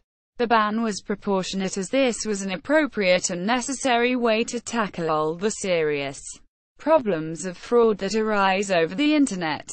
In the Services Directive, a group of justifications were codified in Article 16 that the case law has developed. Capital. Free movement of capital was traditionally seen as the fourth freedom, after goods, workers and persons, services and establishment. The original Treaty of Rome required that restrictions on free capital flows only be removed to the extent necessary for the common market. From the Treaty of Maastricht, now in TFEU Article 63, all restrictions on the movement of capital between member states and between member states and third countries shall be prohibited. This means capital controls of various kinds are prohibited, including limits on buying currency, limits on buying company shares of financial assets, or government approval requirements for foreign investment.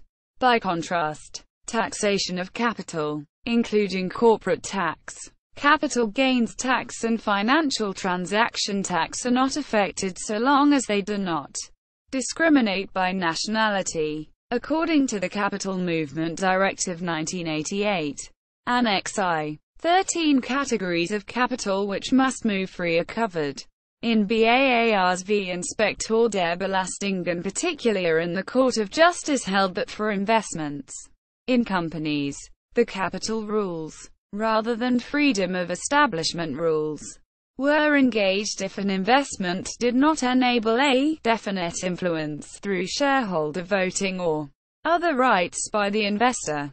That case held a Dutch Wealth Tax Act 1964 unjustifiably exempted Dutch investments, but not Mr. Barr's investments in an Irish company, from the tax.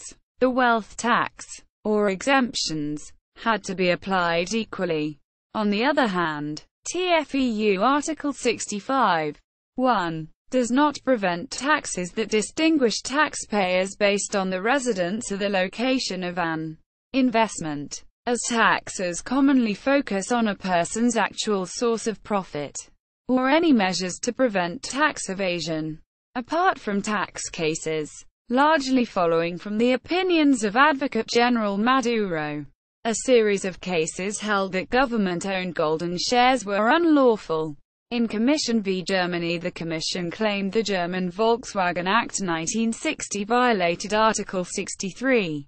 In that Section 2(1) restricted any party having voting rights exceeding 20% of the company, and Section 4(3) allowed a minority of 20% of shares held by the Lower Saxony government to block any decisions, although this was not an impediment to actual purchase of shares, or receipt of dividends by any shareholder. The Court of Justice's Grand Chamber agreed that it was disproportionate for the government's stated aim of protecting workers and minority shareholders. Similarly, in Commission v. Portugal, the Court of Justice held that Portugal infringed free movement of capital by retaining golden shares in Portugal Telecom that enabled disproportionate voting rights, by creating a deterrent effect on portfolio investments, and reducing the attractiveness of an investment. This suggested the court's preference that a government, if it sought public ownership or control, should nationalize in full the desired proportion of a company in line with TFEU Article 345. The final stage of completely free movement of capital was thought to require a single currency and monetary policy, eliminating the transaction costs and fluctuations of currency exchange. following a report of the Dellers Commission in 1988. The Treaty of Maastricht made economic and monetary union an objective. First, by completing the internal market. Second, by creating a European system of central banks to coordinate common monetary policy. And third, by locking exchange rates and introducing a single currency, the euro. Today, 19 member states have adopted the euro, while 9 member states have either determined to opt out or their accession has been delayed, particularly since the eurozone crisis. According to TFEU Articles 119 and 127, the objective of the European Central Bank and other central banks ought to be price stability. This has been criticized for apparently being superior to the objective of full employment in the Treaty on European Union Article 3, Social and Market Regulations.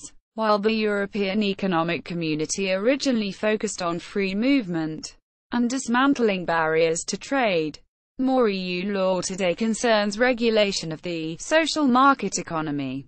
In 1976, the Court of Justice said in Defrenne v. Sabina the goal was not merely an economic union, but to ensure social progress and seek the constant improvement of the living and working conditions of their peoples. On this view, stakeholders in each member state might not have the capacity to take advantage of expanding trade. In a globalizing economy, groups with greater bargaining power can exploit weaker legal rights in other member states.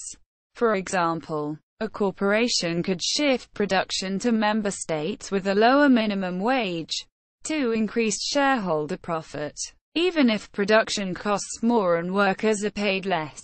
This would mean an aggregate loss of social wealth and a race to the bottom in human development. To make globalization fair, the EU establishes a minimum floor of rights for the stakeholders in enterprise, for consumers, workers, investors, shareholders, creditors, and the public. Each field of law is vast, so EU law is designed to be subsidiary to comprehensive rules in each member state. Member states go beyond the harmonized minimum, acting as laboratories of democracy.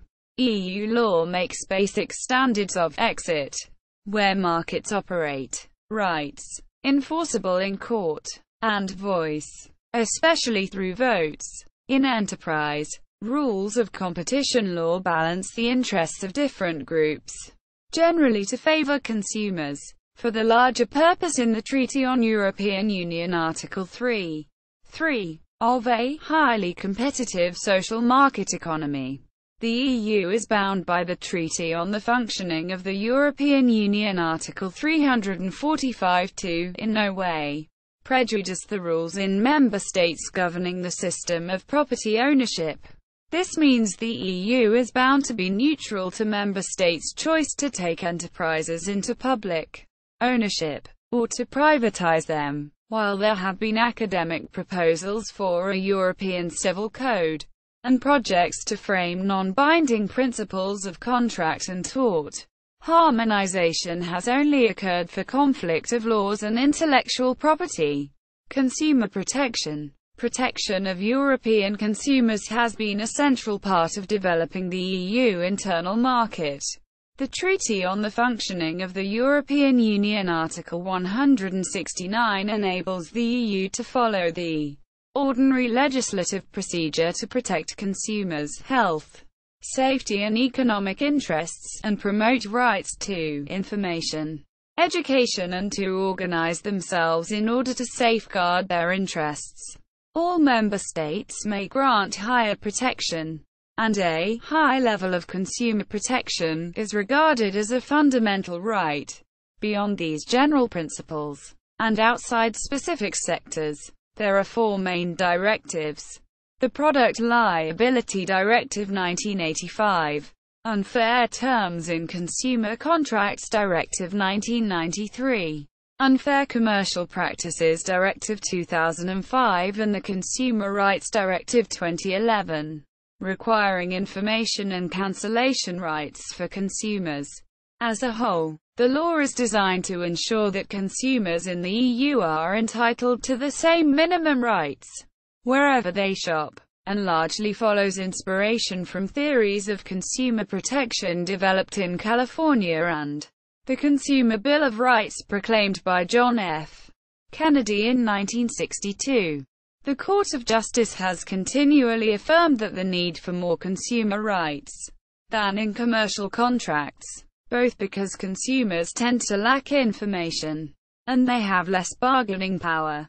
The Product Liability Directive 1985 was the first consumer protection measure.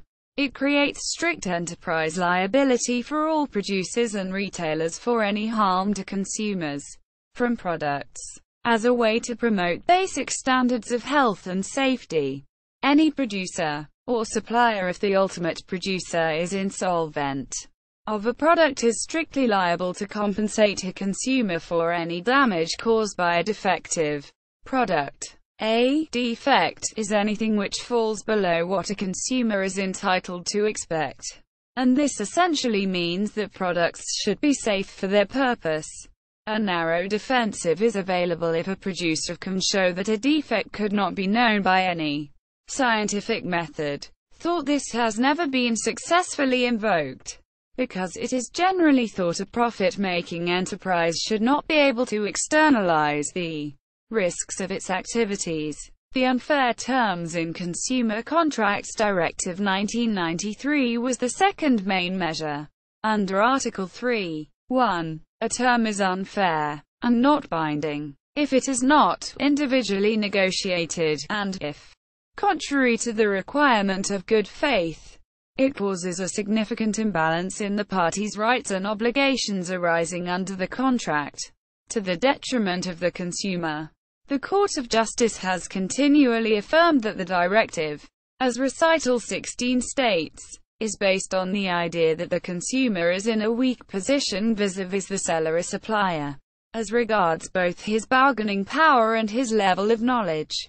Terms which are very skewed are to be conclusively regarded as contrary to good faith, and therefore unfair. For example, in RWE AG v Verbraucherzentrale RWF clauses in gas supply contracts enabling corporation RWE to unilaterally vary prices were advised by the Court of Justice to be not sufficiently transparent, and therefore unfair. In Bruce v Jahani BV, the Court of Justice advised that clauses in a tenancy contract requiring tenants pay €25 per day were likely unfair, and would have to be entirely void without replacement, if they were not substituted with more precise mandatory terms in national legislation. In Aziz v Queixa deste Alves de Catalunya, following the global financial crisis, the Court of Justice advised that even terms regarding repossession of homes in Spain had to be assessed for fairness by national courts. In Kushnova v Smart Capital A.S., the Court of Justice held that consumer law was to be interpreted in the light of fundamental rights, including the right to housing, in the event that a home could be repossessed. Because consumer law operates through directives, national courts have the final say on applying the general principles set out by the Court of Justice's case law. Unfair Commercial Practices Directive 2005-29 EC. Consumer Rights Directive 2011-83 EU. Payment Services Directive 2007-64 EC. Late Payments Directive 2011-7 EU. Labour rights. While free movement of workers was central to the first European Economic Community Agreement, the development of European labour law has been a gradual process.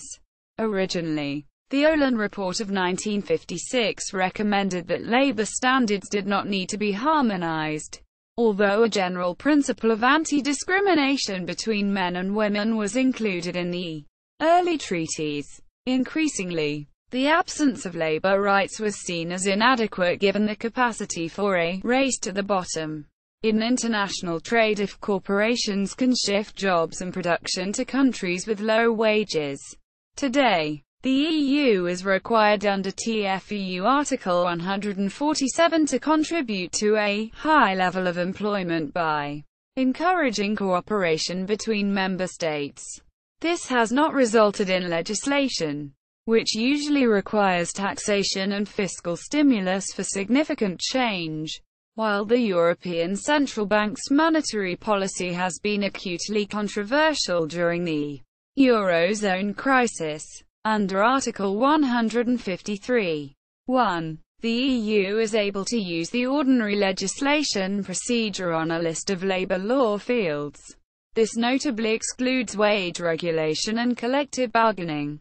Generally, four main fields of EU regulation of labour rights touch: 1. Individual labour rights. 2. Anti-discrimination regulations. 3. Rights to information, consultation, and participation at work. And 4. Rights to job security. In virtually all cases, the EU follows the principle that member states can always create rights more beneficial to workers. This is because the fundamental principle of labor law is that employees' unequal bargaining power justifies substitution of rules in property and contract with positive social rights so that people may earn a living to fully participate in a democratic society. The EU's competences generally follow principles codified in the Community Charter of the Fundamental Social Rights of Workers 1989, introduced in the Social Chapter of the Treaty of Maastricht. Initially the UK had opted out because of opposition by the Conservative Party, but was acceded to when the Labour Party won the 1997 general election in the Treaty of Amsterdam. The first group of directives create a range of individual rights in EU employment relationships. The Employment Information Directive 1991 requires that every employee, however defined by member state law, has the right to a written statement of their employment contract. While there is no wage regulation, the Institutions for Occupational Retirement Provision Directive 2003 requires that pension benefits are protected through a national insurance fund. That information is provided to beneficiaries, and minimum standards of governance are observed. Most member states go far beyond these requirements, particularly by requiring a vote for employees in who manages their money, reflecting basic standards in the Universal Declaration of Human Rights and ILO conventions. The Working Time Directive 2003 requires a minimum of 4 weeks, totaling 28 days, paid holidays each year, a minimum of 20-minute paid rest breaks for 6-hour work shifts, limits on night work or time spent on dangerous work, and a maximum 48-hour working week unless a worker individually consents. The Parental Leave Directive 2010 creates a bare minimum of 4 months of unpaid leave for parents, mothers, fathers, or legal guardians, to care for children before they turn 8 years old. And the Pregnant Workers Directive 1992 creates a right for mothers to a minimum of 14 weeks paid leave to care for children. Finally, the Safety and Health at Work Directive 1989 requires basic requirements to prevent and insure against workplace risks, with employee consultation and participation. And this is complemented by specialized directives, ranging from work equipment to dangerous industries. In almost all cases, all member states go significantly beyond this minimum. The objective of transnational regulation is therefore to progressively raise the minimum floor in line with economic development. Second, equality was affirmed by the Court of Justice in Kukukdevici v. Swedish GmbH and Co. KG to be a general principle of EU law. Further to this, the Part-Time Work Directive 1997, Fixed-Term Work Directive 1999 and Temporary Agency Work Directive 2008 generally require that People who do not have ordinary full-time, permanent contracts are treated no less favorably than their colleagues. However, the scope of the protected worker is left to member state law, and the TOR 2008 only applies to basic working conditions, mostly pay, working hours and participation rights, and enabled member states to have a qualifying period. The Race Equality Directive 2000, Equality Framework Directive 2000 and Equal Treatment Directive 2006 prohibit discrimination based on sexual orientation, disability, religion or belief, age, race and gender, as well as direct discrimination. There is a prohibition on indirect discrimination, where employers apply a neutral rule to everybody, but this has a disproportionate impact on the protected group. The rules are not consolidated, and on gender pay potentially limited in not enabling a hypothetical comparator, or comparators in outsourced business. Equality rules do not yet apply to childcare rights, which only give women substantial time off, and consequently hinder equality in men and women caring for children after birth, and pursuing their careers. Third, the EU is formally not enabled to legislate on collective bargaining, although the EU, with all member states, is bound by the jurisprudence of the European Court of Human Rights on freedom of association. In Wilson and Palmer v. United Kingdom, the court held that any detriment for membership of a trade union was incompatible with Article 11. And in Demir and Baykara v. Turkey, the court held the right to bargain collectively with the employer has, in principle, become one of the essential elements of Article 11. This approach, which includes affirmation of the fundamental right to strike in all democratic member states, has been seen as lying in tension with some of the Court of Justice's previous case law, notably ITWF v. Viking Line ABP and Laval and Partnery Limited v. Svenska Byggnadsarbetareförbundet. These controversial decisions, quickly disapproved by legislative measures, suggested the fundamental right of workers to take collective action was subordinate to business freedom to establish and provide services. More positively, the Information and Consultation Directive 2002 requires that workplaces with over 20 or 50 staff have the right to set up elected work councils with a range of binding rights. The European Works Council Directive 2009 enables work councils transnationally, and the Employee Involvement Directive 2001 requires representation of workers on company boards.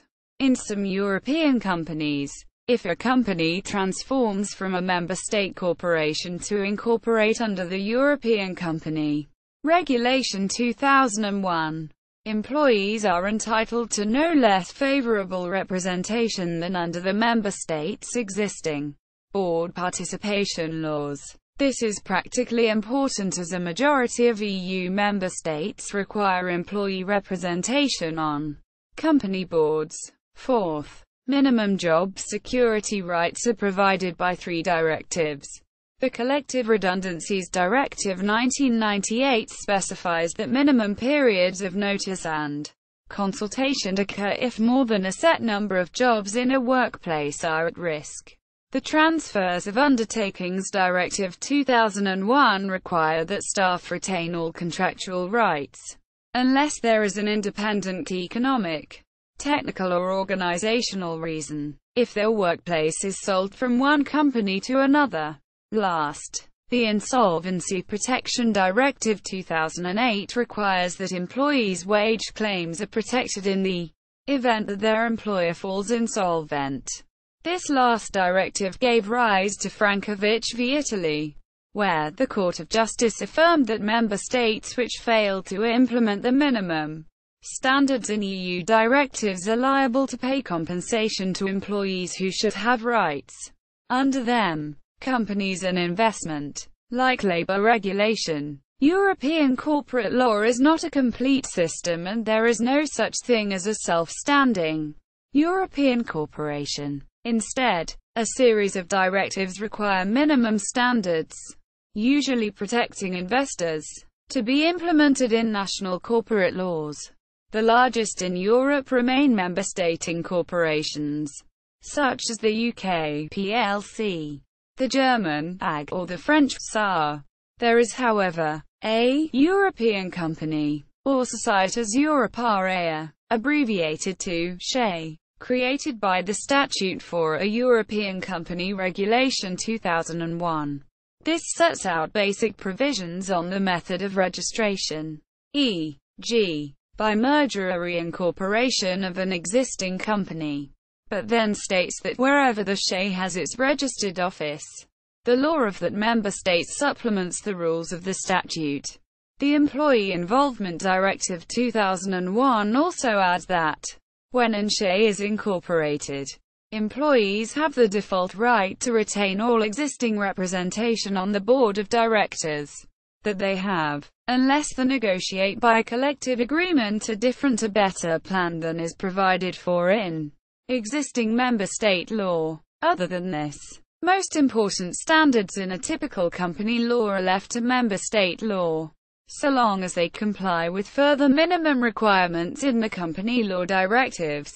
Duties owed by the board of directors to the company and its stakeholders, or the right to bring derivative claims to vindicate constitutional rights, are not generally regulated by EU law, nor rights of preemption to buy shares, nor rights of any party regarding claims by tort, contract or piercing the corporate veil to hold directors and shareholders accountable. However, directives do require minimum rights on company formation, capital maintenance, accounting and audit, market regulation, board neutrality in a takeover bid, rules on mergers, and management of cross-border insolvency. The omission of minimum standards is important since the Court of Justice held in Centros that freedom of establishment requires companies operate in any member state they choose.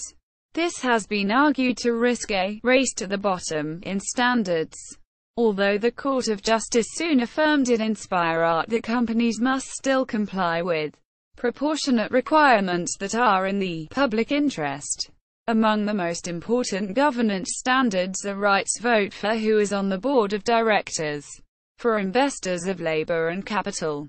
A draft Fifth Company Law Directive proposed in 1972, which would have required EU-wide rights for employees to vote for boards, stalled mainly because it attempted to require two-tier board structures. Although most EU member states have co-determination today with unified boards, the Shareholder Rights Directive 2007 requires shareholders be able to make proposals, ask questions at meetings, vote by proxy and vote through intermediaries. This has become increasingly important as most company shares are held by institutional investors, primarily asset managers or banks, depending on the member state, who are holding other people's money.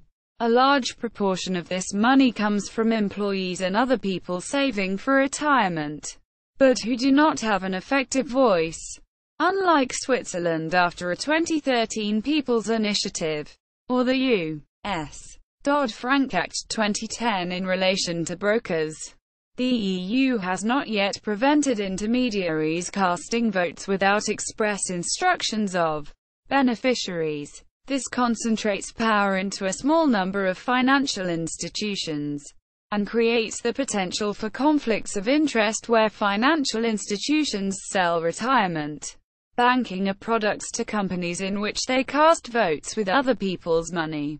A series of rights for ultimate investors exist in the Institutions for Occupational Retirement Provision Directive 2003.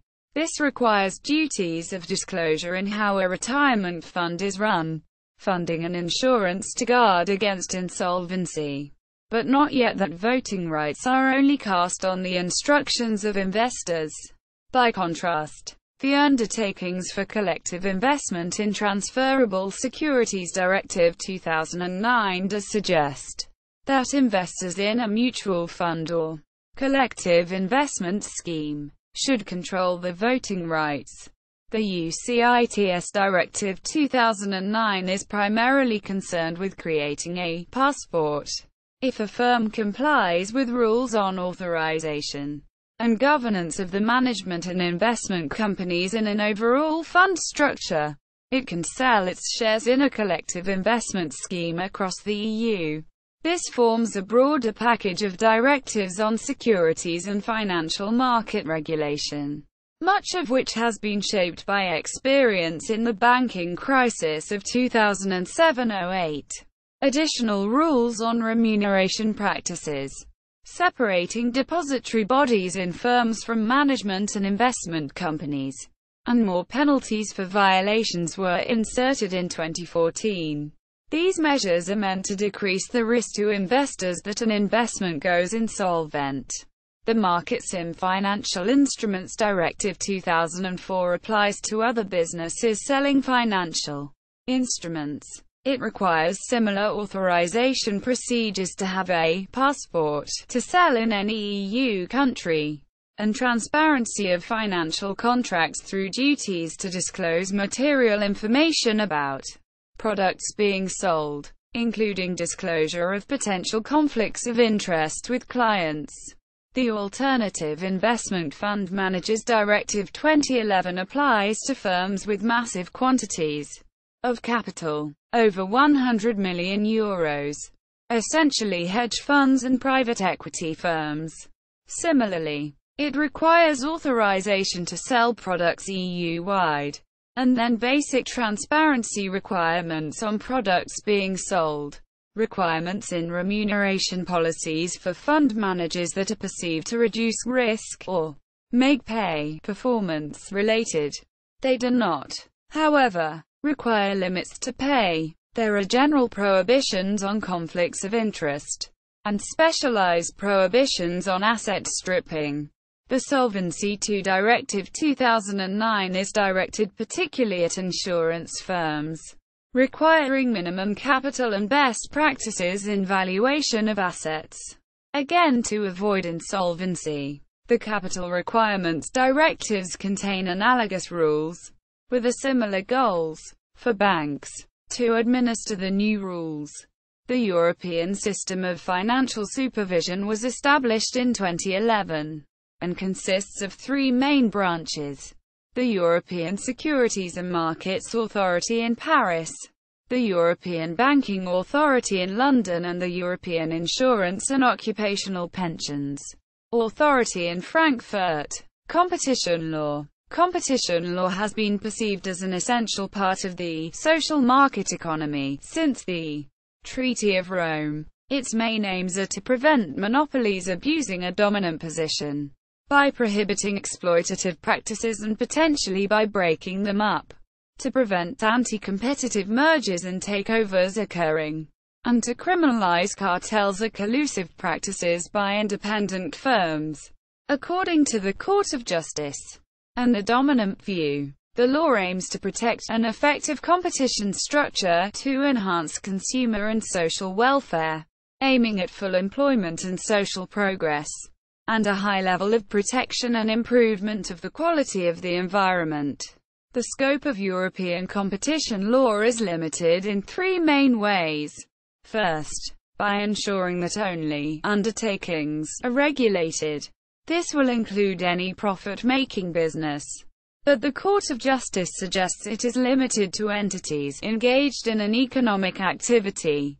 The economic criterion suggests that, in general, organizations based on a principle of solidarity and not-for-profit will be exempt from competition law. Employees and trade unions are completely outside the scope of competition law, on a long-standing consensus view, because labor is not a commodity and the sellers of labor have inherently unequal bargaining power compared to business and employers. Second, trade between member states must be affected to at least an appreciable degree. Third, the law promotes fair competition, rather than unfair, cutthroat competition.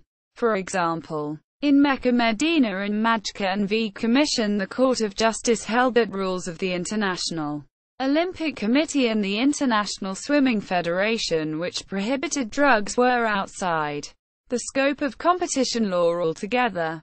Although drugs could increase competitiveness, the integrity and objectivity of competitive sport was more important. In this way, the central task of competition law is to regulate the unequal bargaining power of private, profit-making businesses, rather than to affect the delivery of public services, collective action by social groups, or sound regulation of the economy. The Treaty on the Functioning of the European Union, Article 102, contains the prohibition on monopolies abusing a dominant position, as well as a general ban.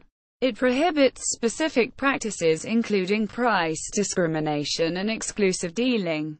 It enables legislation to be adopted on mergers between firms. The current regulation is the Regulation 139/2004 EC. The general test is whether a concentration, i.e., merger or acquisition, with a community dimension, i.e., affects a number of EU member states, might significantly impede effective competition.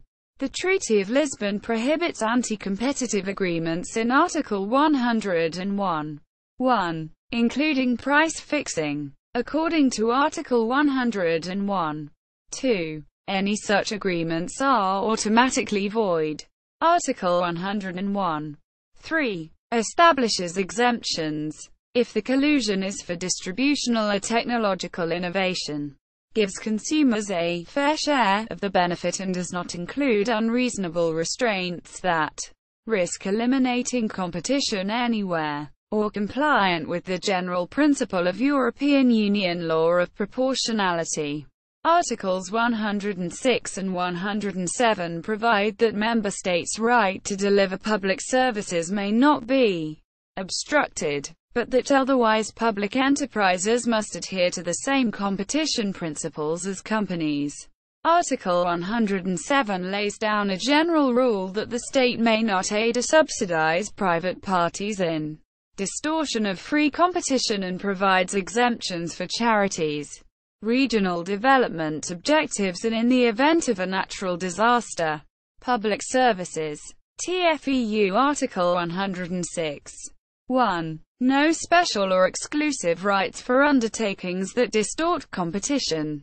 2. Competition law applies to services of general economic interest, unless it obstructs their tasks in law or fact, e.g., in providing public services. Procurement Directive 2014/24 EU on government procurement in the EU.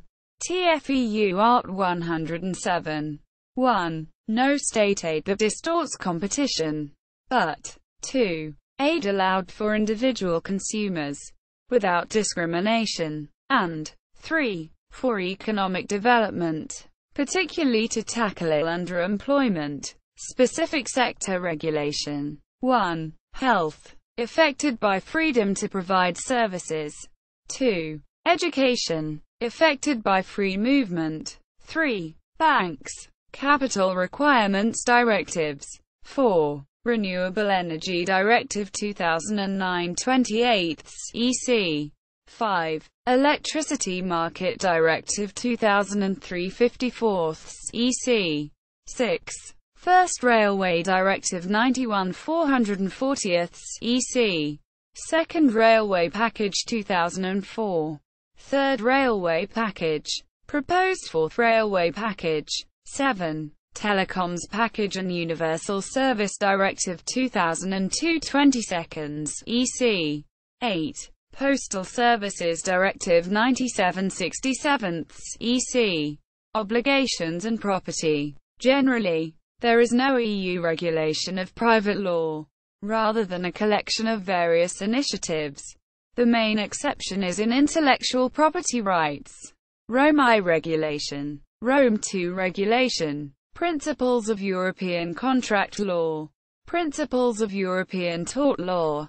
Copyright Directive. Copyright Duration Directive, Copyright Term Directive, European Union Patent, Trademarks Directive, Public Regulation, Fiscal and Monetary Policy, Treaty establishing the European Stability Mechanism, TFEU Art 119-133, Pringle v. Government of Ireland, 2012, C-370/12, Gallweiler v. Deutsche Bundestag, 2015, C-62/14.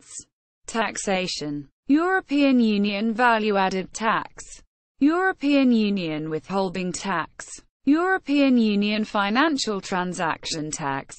Proposal, Environmental Law, Energy Policy of the European Union, Environmental Policy of the European Union, Environmental Liability Directive 2004, Natural Resource Management, Common Agricultural Policy, Common Fisheries Policy, Data and Information, Data Retention Directive, Database Directive, Directive on Privacy and Electronic Communications, Directive on the Reuse of Public Sector Information, Foreign Policy, Criminal Law. In 2006, a toxic waste spill off the coast of Côte d'Ivoire from a European ship prompted the Commission to look into legislation against toxic waste. Environment Commissioner Stavros Dimas stated that such highly toxic waste should never have left the European Union, with countries such as Spain not even having a crime against shipping toxic waste. Franco Frattini, the Justice, Freedom and Security Commissioner, proposed with Dimas to create criminal sentences for ecological crimes. The competence for the Union to do this was contested in 2005 at the Court of Justice, resulting in a victory for the Commission. That ruling set a precedent that the Commission, on a supranational basis, may legislate in criminal law, something never done before. So far, the only other proposal has been the draft Intellectual Property Rights Directive. Motions were tabled in the European Parliament against that legislation on the basis that criminal law should not be an EU competence, but was rejected at vote. However, in October 2007, the Court of Justice ruled that the Commission could not propose what the criminal sanctions could be, only that there must be some. See also. Notes. References. Books. C. Barnard. The Substantive Law of the EU. The Four Freedoms. 4th edn 2013. G. Beck. The Legal Reasoning of the Court of Justice of the EU. Hart 2013. P. Craig and G. de Burker. EU Law. Text. Cases. And Materials. 6th edn 2015. T. Hartley. The Foundations of European Union Law. 2014. A. O'Neill. EU Law for UK Lawyers. Hart 2011. C. Tobler and J. Beglinger. Essential EU Law and Charts. 3rd edn 2014.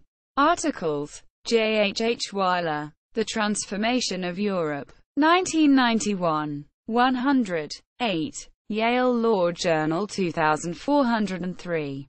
EU architecture only found in federal states. External links.